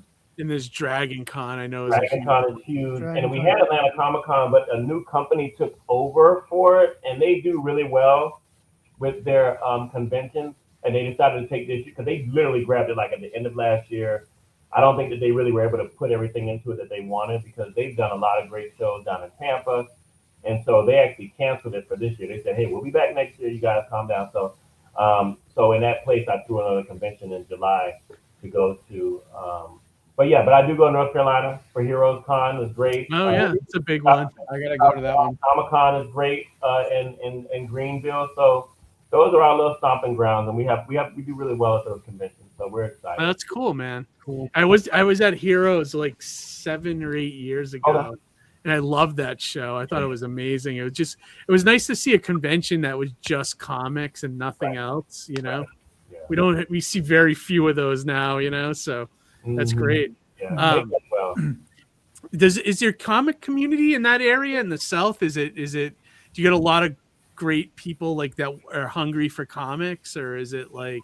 Yeah, I think so. I mean, people down here, you know, we're Atlanta and Georgia itself is becoming this mecca of Hollywood media. You know, they do a lot of films and stuff, and TV. Oh, cool. So people are really just into the arts now, and it's been great, because I think they've kind of injected that interest into supporting a lot of people in the indie scene, whether it's filmmakers, whether it's, you know, comic books, or even novels that people are creating. So you do get quite a good mix of people who just want to see some fresh stuff. You know, they know the big stuff that's out there. No disrespect to them, but they do want to say, hey, what's this new thing? What is this? So I think Yasuke falls into that realm of like wow, historical fiction. Okay, very cool. But now you got this graphic novel, which is all like the fantasy part of it too, because that was the thing when Yasuke, you know, at the end of Nobunaga's reign, he was overthrown by one of his generals in a coup. And again, why? And I answer those questions with the fictional prose, and that kind of made that very compelling as well, as to why this general would do what he did. And it kind of goes back to what you were hinting at earlier with not allowing other people to penetrate the culture. This is a problem, you know, so it made a lot of sense with that. But after Yasuke disappears, we don't hear, historically, it's nothing about his death. We don't know how he died. A lot of people assumed maybe when the general took over that he sent him back to the Sudan again, didn't want him anywhere around Japanese culture any longer. Maybe he had him killed. We don't know. So this was an opportunity for me to go, boom, okay, I know what happened. Hey, look at the graphic novel. This is his story, And so it was just a labor of love for me, man. I was so excited to do it and introduce these new little fresh characters in here and just really just have fun getting back into the fantasy of it all after the historical fiction. That's cool. It sounds like when you have time for your day off. All right. Wait, when you have time for your day job. Oh, I don't. I listen. If you guys knew what I did in a 24-hour period. Well, you're a physical therapist, right? Yeah. You're a physical therapist, right? Yeah. So when you have time for that. Yeah. So, a therapist, track coach, husband, parent. Oh my God. Jesus. Writer. Right. And every now and then I try to play a video game if I can. Yeah, played full, man. You played full. Yeah. Well, I should say when you sleep. That's the best question. I used to get about 5 or 6 That's a better question. That's pretty much all I got time. Oh well, that's not bad. Here, Johnny, you were gonna say something? Yeah, I think I said something. No big deal. No big deal. We can move on. Awesome. Well, Braxton, let our audience know like the best links to find you. Are you on social media too? Or? Yeah. Let me see. Did I drop it in here? I put your website out on the chat with the so we have some links. Yeah, we have some links to the website in the chat. Also, if people are watching tomorrow, it's in the description of the video as well. You can always catch us up in StarChild_comics on IG. You can also just and you can follow us on Cosby Media Productions on IG. Same thing on Facebook. Or you can go to our website. You just look us up, CosbyMediaProductions.com. In there will be some tabs. You can tab onto our online store, or you can just click on Star Child Comics to learn more about us and our amazing teams of artists that we work with. We got like 5 teams. Most notable, Bruno Obvious, who actually does work for Marvel and DC now. He's worked on their Cyborg series. There's also, I think, a couple of Superman series, Supergirl. Kind of throwback stuff that he did with that I've been watching recently. So we got a lot of great talented artists, man, who've done some amazing stuff. Ram Silva, we got like I said, we got the Eliza Alamande, we got Leo Rodriguez and his team who worked on our first manga series called Nexus Action, which we're really excited about that. And we've also have I don't want to mispronounce his name. Salazar. First name is Marcelo Salazar. He's worked on both of them. So we got like a good little team. And of course, we also work with one of our local Atlanta. Well, I guess they moved now. They used to be in Atlanta. And now they're in Alabama. And so we've got a lot of stuff that we just feel people will really enjoy if they get a chance to come in and see what we got going on. Yeah, that's awesome. And a final question: Do you still read comics? You get any comics monthly? Or? I do. I just had the greatest trip in the world of all time, of course. But I went to Africa in November, November, and when I went, we ended up going to Seychelles. And when we went to Seychelles, man, I found this small comic shop. Honestly, the guy was a little bit of a jerk, but but the comic shop was just great. Like, you just see a comic store in the middle of this beautiful island when the population is only like 100,000 people across 6 islands, and it was literally paradise. Seychelles is paradise. Oh, wow. And I found this comic shop, and I'm like, I go in there, and I'm like, oh my God, you got comics? He's sitting behind his desk like, yeah. I'm like, okay, you're not even trying to sell this stuff. So I ended up. That sounds like me with Pokemon cards. It sounds like me when someone comes to buy a Pokemon card from the shop. I mean, seriously. And so I got like this with Batman. Oh, yeah, it's great. Yeah, cool. It's really good. That's a good run. Nice. I'm liking that run, actually. Yes. And I'm a huge Fantastic Four fan, so I was able to. Oh, those Alex Ross covers are amazing. Yes, Yeah, yes. they are. And look at this one from Star Wars. Oh, yeah, nice. yeah. And then I was really, really geeked out because I got a chance to get Robert Kirkman's Transformers. Yes, Oh, that's nice. Oh, wow. I'm a dude. big fan. That run is amazing. I'm a big So fan of that book. I'm excited about that. And you know, what I've again growing up in the '80s, Transformers, Thundercats, Silverhawks, all that stuff. So I started on the runs for the Thundercats, and the guy who did the cover for the first issue was actually at a convention. I think it was Atlanta. No, it's South Carolina Comic Con. He actually signed it, even though I had bought it from Dynamite. Yeah. He signed it for me, and then I hear now that they're actually doing a crossover Thundercats Silverhawks, and I am just like, Yeah, it's a one shot so far, but it's coming out. It was up for order. I Up for cannot. order this month, I think. Okay, it's gonna, yeah, because I know it's gonna be available. I think is it in May? It's gonna be Yeah, something like that. Yeah. So I am totally excited to grab that. I just want to see what they're gonna do with it because I started reading. They did bring the Silverhawks out, and so I have that edition. I have the Thundercats, and I want to see how they're gonna. Yeah, I want to see how they're gonna cross it. It looks like it's a time travel thing. Okay. Yeah, so they're gonna I think they're gonna bring the Thundercats to the future or something like that. Because I think Silverhawks takes place so far in the future. Yeah. But set in that same universe, wasn't there like some level of connective tissue between the two? I believe there was. I forget what Probably. it was, but there was some connective tissue there. Well, because What are your story. Yeah. They had Mum Ra from the Thundercats. They had Munstar. Yeah, right. It was like Same kind of name kind of conventions. Yeah. they were all great. So I looked at them, you know. What are Like your the early Spirit thoughts on the Force. He-Man trailers? Oh, sorry. So everything looks good, and I'm forgiving, but I don't think a lot of fanboys are forgiving about how small He-Man is. But Yeah. Yeah, He's a just little kind of small. as a writer, I'm I like, did miss. let's just wait for the story. Yeah. Hopefully the story is good. Yeah. We can just look past the man. Because he tried. I remember that guy was a lot more scrawnier than that, and he looks great. He just doesn't look like He-Man. Yeah. He-Man was I agree. you know, and so I'm surprised they didn't go with like a more skinny guy, but then like when he transforms, he's like a rip, Right. like they did with the Shazam. 2000 cartoon, yeah, like a Shazam thing. Mhm. That's what I'm surprised they didn't do, which I think would Right. be kind of cool, you know. Yeah. The other thing I had a bone to pick too, like I hate when they gotta like. I wanted Tila a little more sexier, you know, like Yeah, I hate when they real dress basic. her up like, you know, like she's got leggings.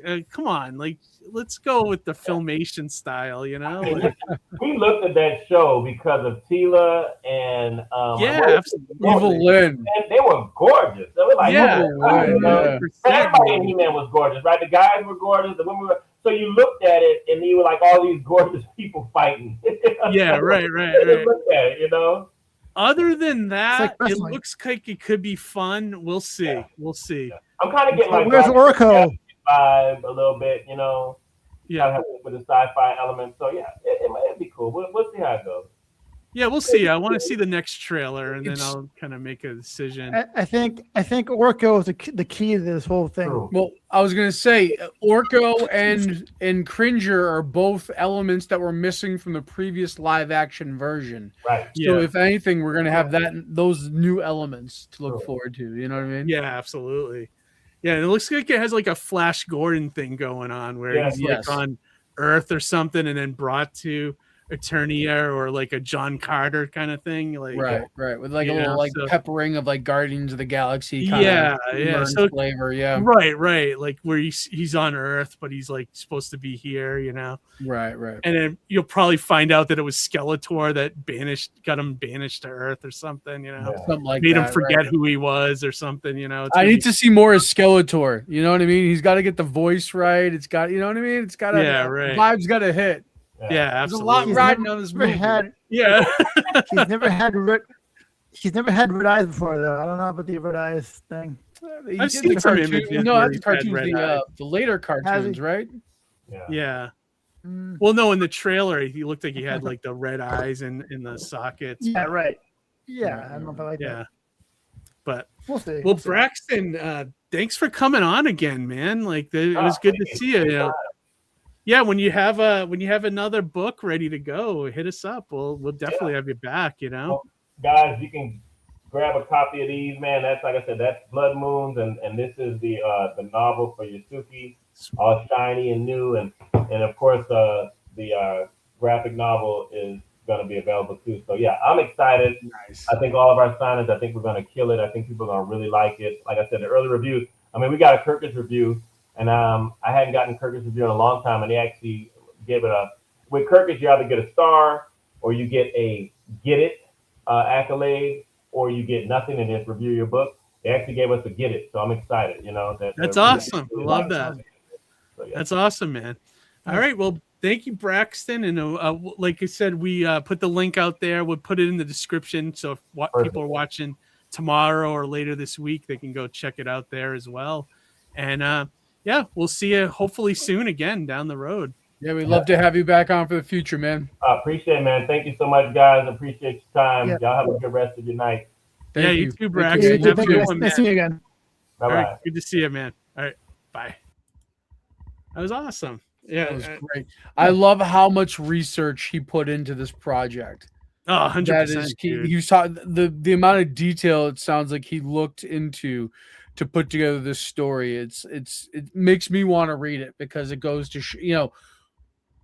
you can tell that his hard work is paid off in that product based upon everything he said about That's it, what makes those fusions work well. Like if you know your shit on both, like the genres, Right. That's why, like I said, I mentioned Ghost Dog earlier. I love that movie because it was like hip hop mixed with, samurai, but like also the samurai assassin and the whole Ronin thing was just cool. Like it's Jim Jarmusch. I don't know if you ever seen anything by him.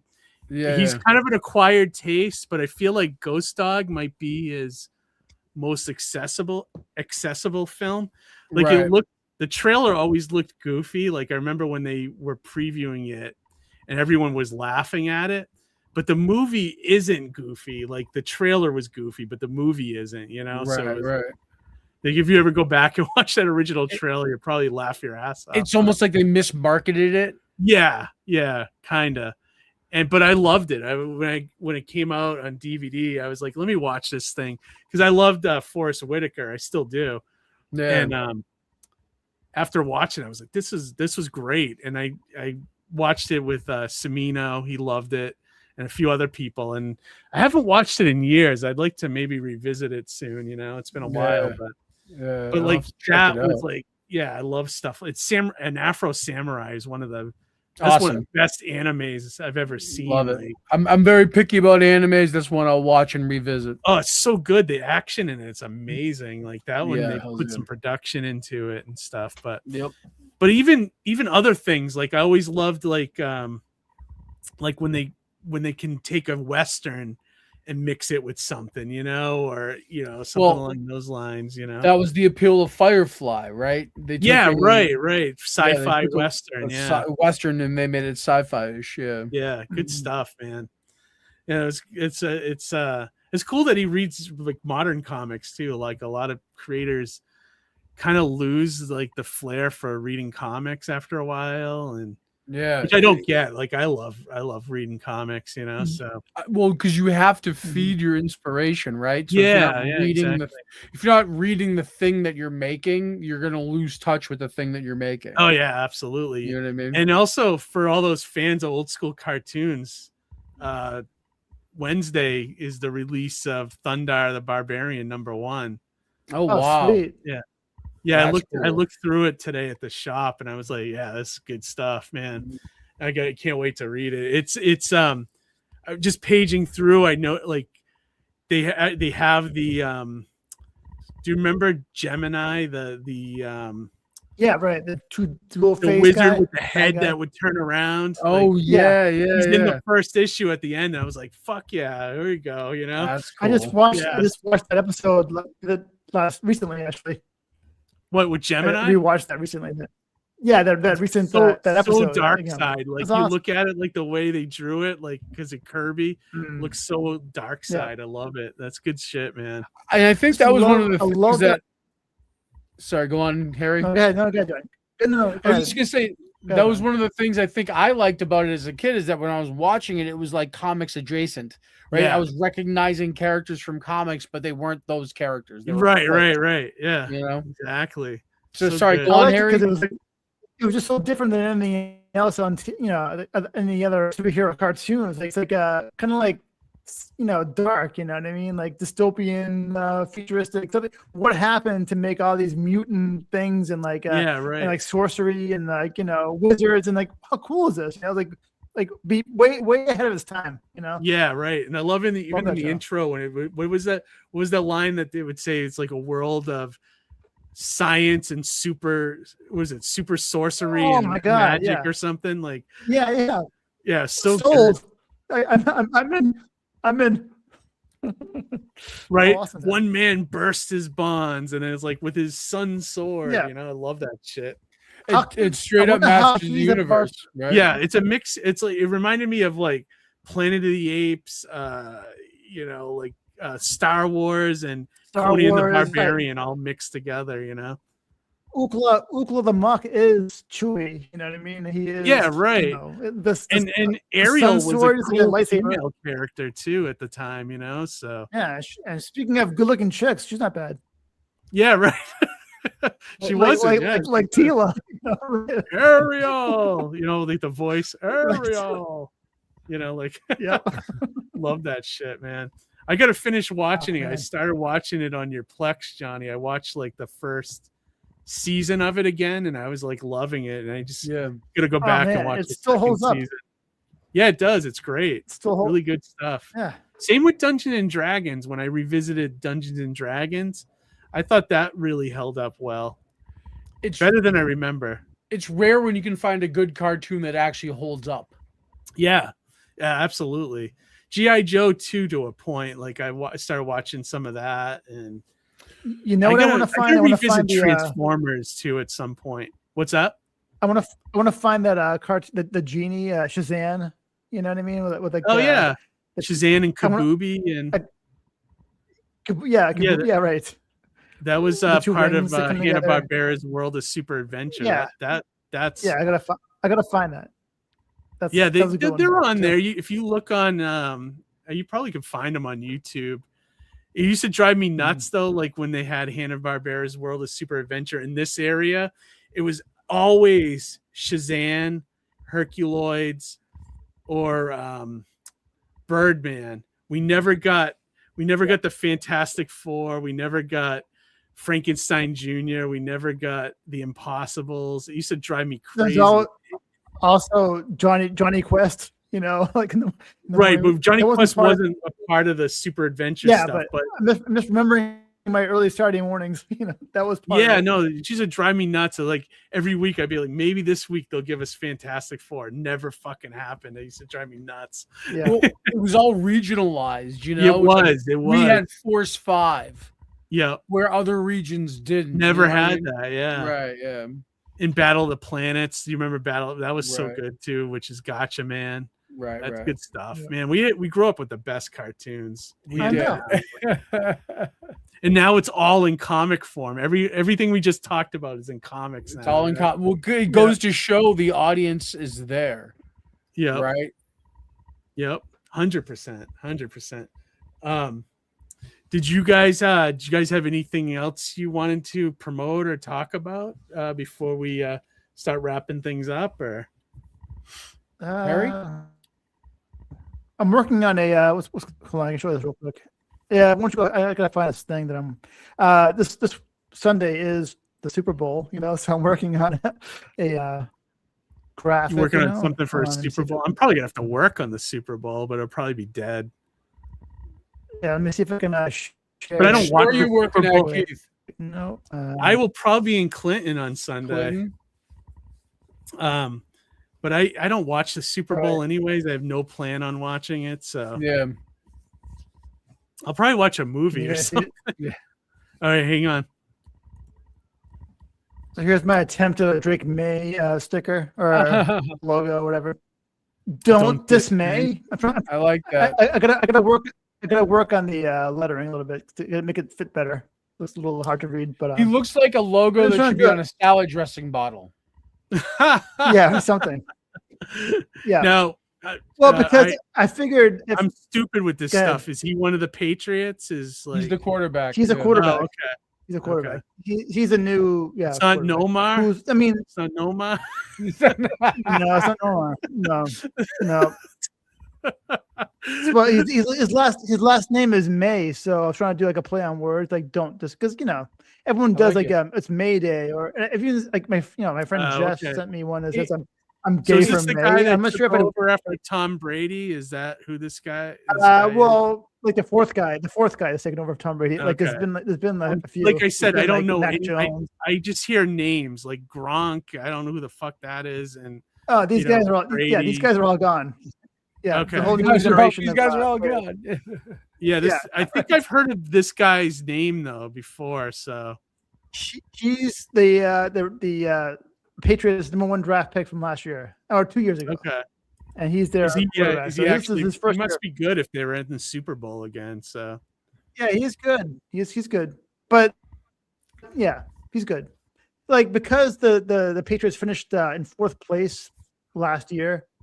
They had an easier schedule this year, so that's part of the reason why they've made it. They've had easier games, but you still have to win them. You know what I mean? Like every team's a pro team, professional team, and you can lose at any point. So didn't have to win all these games. They won. So last year they were 4-14 or 4-13. This year they're 14-4. So it's a complete, you watch the Super Bowl, turnaround. Johnny? Are you Super Bowl? I do. I'm a fair weather fan, but I'll watch it. And I'll particularly watch if it's like the Pats are in. You know what I mean? Yeah, I mean, I used to watch. It used to be the one game I watched every year. You'd also usually get good trailers, right? That's right. And the commercials, right? But now they're all online anyway. That's what I'm saying. That's why I stopped watching. Like I was like, I'll just watch a movie and then go to YouTube at 10 o'clock and see what all the highlight was. You know, like in the last few years, the trailers haven't been, and the commercials haven't even been that great for the last few years either. No, it doesn't feel like there hasn't been anything great. You're right. Maybe this year was will that buck the trend, but what was that big wrestling event this week? I didn't see it, but Saturday was was it was a Royal Rumble was this past week. Royal Rumble. Okay. Yeah. I just noticed your shirt, Johnny. Hurt Syndicate. That's awesome. We hurt people. Yeah. That's great. The only thing of note from the Royal Rumble as an AEW fan is that Powerhouse Hobbs debuted in WWE as Royce Keys. Royce Keys is his name. That's his name in WWE. And it's funny too because when he made his entrance, because it's like it's Royal Rumble every minute or so or however long it takes they come out. It said Powerhouse Hobbs at first.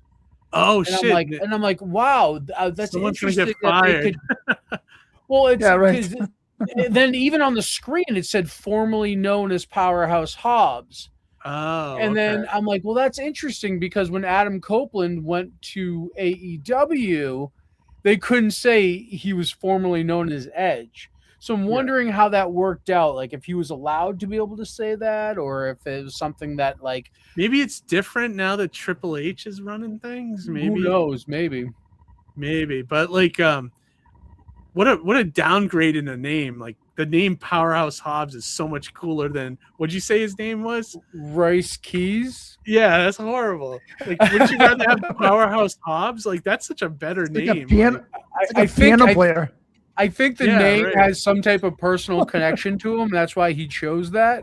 Oh, okay.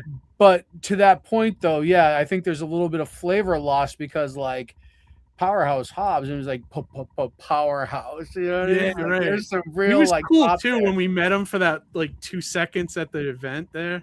He was real nice. New Hampshire, real like nice years guy. ago. Yeah.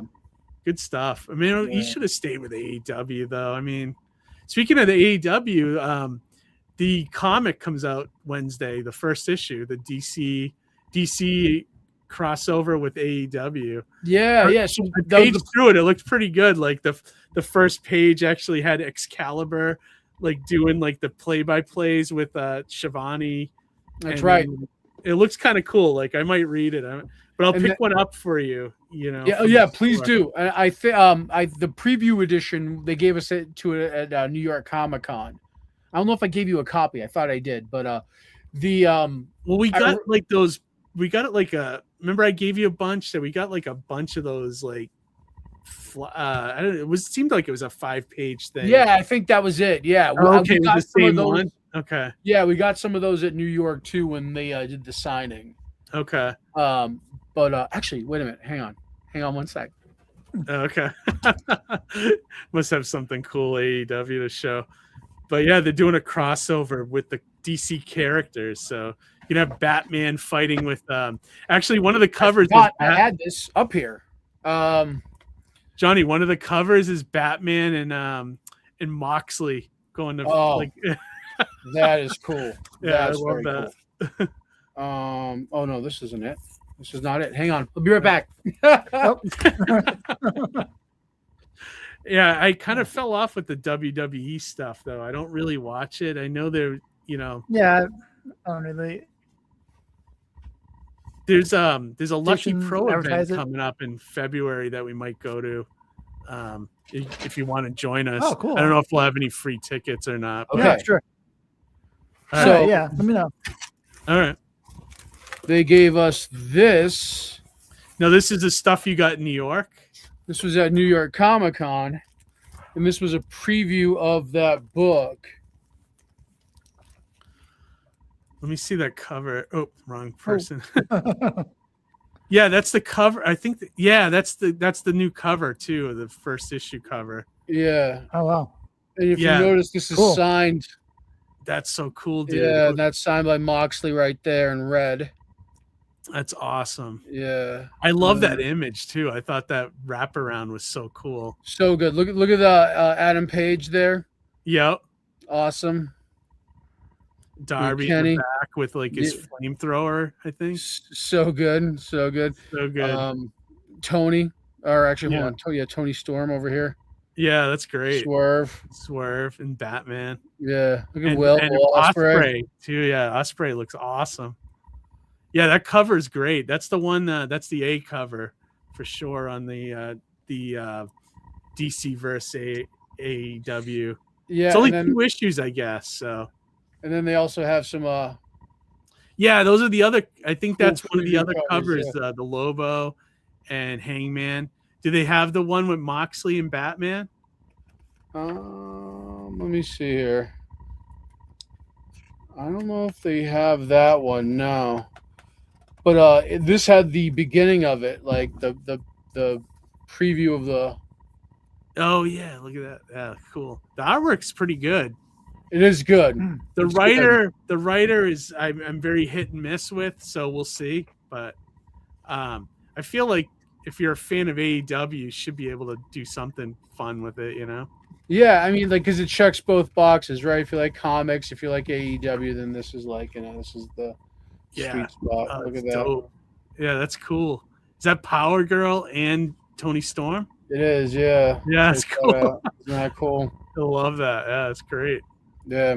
So, yeah, I need to get this copy graded. Yeah, dude. And get those signatures. Yeah, that'd be cool. Yeah, I bet that would be worth something, just for the wrestler signatures on there. Yeah. I don't know that one thing though that you might have trouble with. I don't know if CGC does grading for signatures that aren't comic creators. You'd have to look into that. Like, I looked into a little bit of that. I think there's validators out there that will do that. Oh, okay. Yeah. Greg says Moxley versus Mutant Leader. Oh, sign is that me in the up for book? that. That's in the book. That's amazing. Sign me up for that. I'd love to see that. I unabashedly love Moxley. I think he's awesome. Yeah. I love what they're doing with him, and I can see the subtle changes in the presentation too, because it seems like he's kind of walking this line of he's kind of more of the face now, even though the Death Riders are overall heels.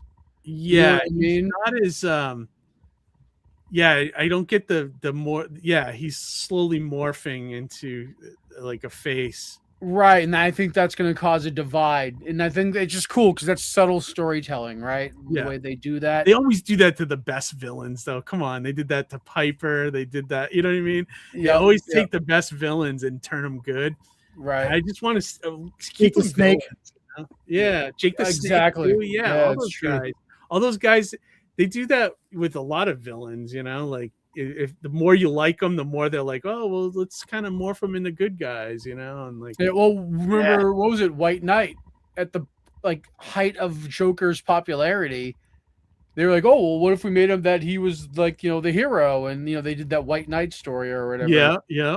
Oh yeah, absolutely. They do that all the time, and I don't know. I prefer to keep them as villains, yeah.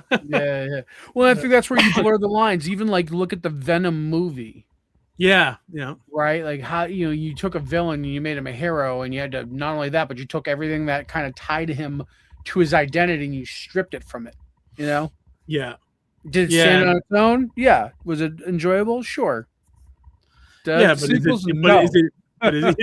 is it Venom? I guess. Yeah, I guess. To an extent, it's Venom the same way that U.S. Godzilla movie is Godzilla. Yeah, that's a good comparison. It is and it's not. The looks there, the characters there, but it's not the same, right? It's not like some of the flavors lost. Yeah, like I always like Venom after Michael Scott left. Yeah, oh God, yeah, it's unwatchable after Michael Scott left. If you ask me. It wasn't as good. But with Venom though, I always preferred him as a villain rather than this lethal protector thing. But he got so big that they had to make him kind of like a good guy, It was the era in which he was in. It was the sign of the times, right? Where those I haven't read Venom popular. in a long time since I read it regularly when Donny Cates was writing it, which I thought was really good. So I think I have when they were doing the Null stuff. Yeah, I think I have Null's first appearance in my collection somewhere. I have to look and see if that's a first printing or not, but that's when I was collecting it, and I got in kind of late, but it was really good. It was you find out Eddie had a kid and all this stuff, and the whole Null thing was kind of fresh at the time. Now it's kind of overplayed. Yeah, it's a little played out now. It really is. And they kind of done him to death now. It's like whenever they have a good new villain, Marvel just kills it, Yeah. But surprisingly, they do have a couple good books now. The Punisher one, the Infernal Hulk is amazing. And so is in the new Iron Man. I was so shocked by that one. That I really liked. Oh, you were saying something about that new Iron Man book. Yeah, it was really good. And Josh Williamson is usually very hit and miss with me, but he was very on with this title. And I'm curious to kind of what stuff he's going to do with Tony Stark. Very much felt like Tony Stark from the movies too, which is cool, so yeah, it's chill. And you said you started, we'll start wrapping it up, but you said you started Wonder Man and you said it was pretty good. Yeah, I like recommend. Yeah, I recommend watching Wonder Man. I saw the first few episodes. It's very unlike anything Marvel's done before. Okay, I like that though. Yeah, it feels like an HBO comedy. Okay, is it? I kind of like describe it. What's that? I was going to say, right? I kind of like when they go outside the box because Thunderbolts was a really, really big surprise for me. I thought that movie was great, and I liked Fantastic Four as well. So I kind of like that they're breaking the mold a little bit, not doing, their normal shtick, I guess. Yeah, and it feels very. It feels like I said, like an HBO comedy, like Bored to Death or. You know what I mean? It's just not Curb Your Enthusiasm, but something along those lines. But with superhero elements, yeah. And it's on Disney Plus, Harry. Oh, okay, right. Yeah. I don't know. Hulu might be co-opting it as well. I'm not too sure. Probably a smart move because how many people like outside of like hardcore comic geeks really know Simon Williams and Wonder Man? Like he was such a like D-list character. Even when he was on West Coast Avengers, he was kind of like, you know. It was also one of those things where it was like he was an actor and like he was so over the top. He was such a comic booky character. Yeah, he was. Translated to live action is like hard to do it like the way they presented it. Yeah, but right. they found a really interesting way of doing it and making it like leaning more into the actor side of it and less on the superhero side of it. And then, you know, that's the, you know, I think that was the key element that was missing, you know. I'll give that a go. And the guy that's playing him, is that the guy that played Black Manta in the Aquaman movies? It is, yeah. He was also Dr. Manhattan in that bunk ass Watchmen TV series. Oh, that was awful. Yeah, I hated that. I hated but that. He was good. He's good in this. He's good in this. Yeah. The only thing I liked in that Watchmen series, I liked that they did the real ending of the comic, which the movie didn't do with the giant creature and stuff. Thought that was cool, but the rest of that series, yeah, it was bad. I just didn't understand fully the things that they were trying to say in that. You know what I mean? I might have to revisit it, and maybe I'll find some appreciation for it someday. But I don't know. I just wasn't feeling it when I watched it. It feels like it wasn't connected to any of the Alan Moore stuff at all. Like, just very loosely. And it it felt like a remix of Watchmen. Yeah, I agree with you. And you know, like they took Watchmen and they remade and remixed it. Yeah, and then they also called it a sequel, like because it felt like a sequel to the comic. Yeah, and I forgot he was Dr. Manhattan. That was that's right. But it was weird too because like you didn't like he was hidden as Dr. Manhattan. You know? Yeah, I mean? Yeah, it was odd. Like, yeah, it was just very odd role. So, but I'll give that one a go at some point. I'm trying to make it through Starfleet Academy. It's tough. Is it tough? I want to like it. I want to like it, but it's so far it hasn't wrapped me yet, gotten a hold of me yet. Why don't you just go back and watch old Trek? Have you seen all the old Star Trek stuff? Or oh yeah, I've seen everything pretty much. I've seen I feel like when I'm ready. Go ahead. I'm sorry. Yeah. No. I mean, I want to like it, you know, but so far it's just like not Trekky, you know, enough, you know. So far, I don't know. We'll see.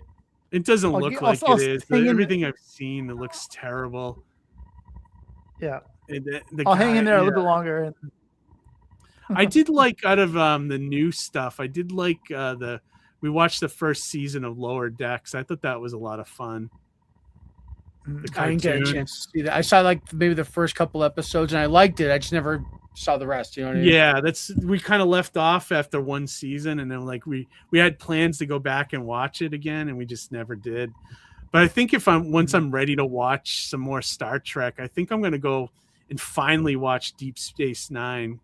See, that's one I've never really watched either, and I should watch. Me too. Yeah. I never had. It's by the guy that did the reboot of Battlestar Galactica, wasn't it? That guy. I believe so, everyone seems to like it.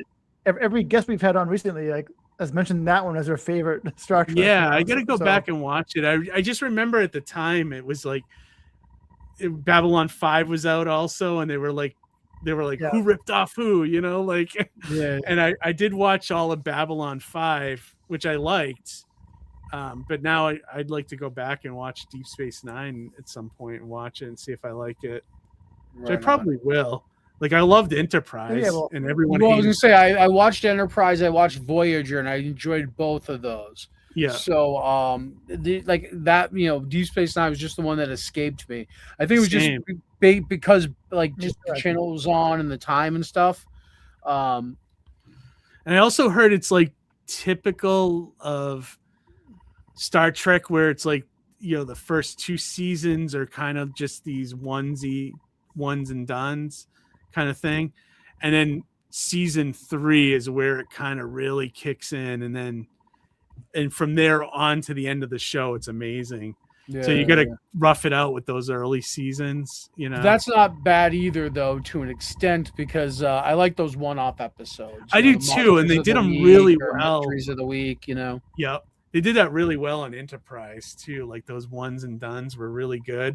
And then when they got into the longer storylines, they were really good too. So, and Enterprise did a good job of interconnecting the old series too. They took like little like traces of it and like interwove it very well.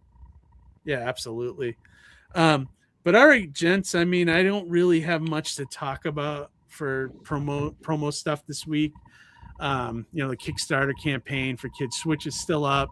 So isn't Mighty Mascots. Those are still up on Indiegogo and Kickstarter. If you're interested, the links are in the description.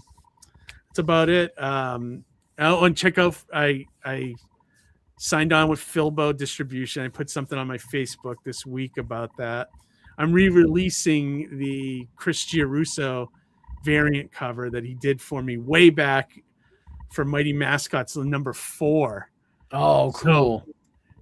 But I'm releasing the original version that Chris did, not the hatchet job that, my former publisher did on the cover. Yeah. But I'm releasing the real version of it, which was so much better than what, what was said publisher released, Right. So, but yeah, that's coming soon. Hopefully, I think it's going to be in the February catalog for Filbo coming up. No, actually, I got to have it in by the 20th. So I think it's going to come out for the March catalog because I think I got to get it in there by the 20th of February. So, okay. So I got that going on. And then, I'm just signing up for a few conventions this year. And then, that's about it. A lot of lettering stuff coming up. So that's good. That's a good problem to have. Yeah, I'm really happy with it. If it keeps going, I might be able to just quit working be awesome. at the comic store. Just keep it up. Yeah, as long as it's consistent. Cool. That's the problem. It's gotta. If I can get through this year and it's consistent the whole year, I might consider doing it. Yeah.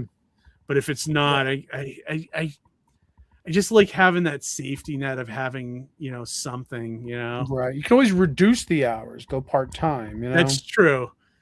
Yeah, I could do that. Right now it's become I'm supposed to be part-time, but it's become almost full-time. Right. Which, whatever, I'll take whatever right now. So right. So, but all right, gents, I'm gonna wrap it up then if we got nothing else to I think we got everything. Greg said Deep Space Nine just went to Pluto streaming. Oh, good. That's cool to know. Nice. Yeah, like I said, once I'm ready, I'll jump in on that. Yeah, my server's down, so I'm looking at all the free streaming options that are available just to just keep something going. Right? Yeah, exactly. I mean, I kept my HBO and my my Netflix and stuff because just to have, even though I don't watch anything really on Netflix all that much. So I don't know, but anyways, we could talk about shows all night, so I'm gonna wrap it up here. Right. Exactly. Right. All right, guys, subscribe, share as always. Join us every other Monday for a new live stream. Coming up, the Forged in Fire guy in March. When is that again? When is that? We'll probably have it early March, I think, is when he's coming on. Can't wait. I love that guy. I'll go watch an episode just to see who this guy is. Oh my God. I wait for that segment. He takes the people's sword that they forged in fire, and then he tests it out as the master weapons expert. He tests out their weapon on a side of beef or something or a pig, and he lets you know. I actually love this knife. This sword will kill. The way he says it though, it's awesome. He's got to do it. He's got to do it in the show. Carrie, if you find clips, share them to me so I can see who this guy is. I like that he's doing a comic. I think that's pretty cool. So we'll definitely look at that and talk to him. So that'll be fun.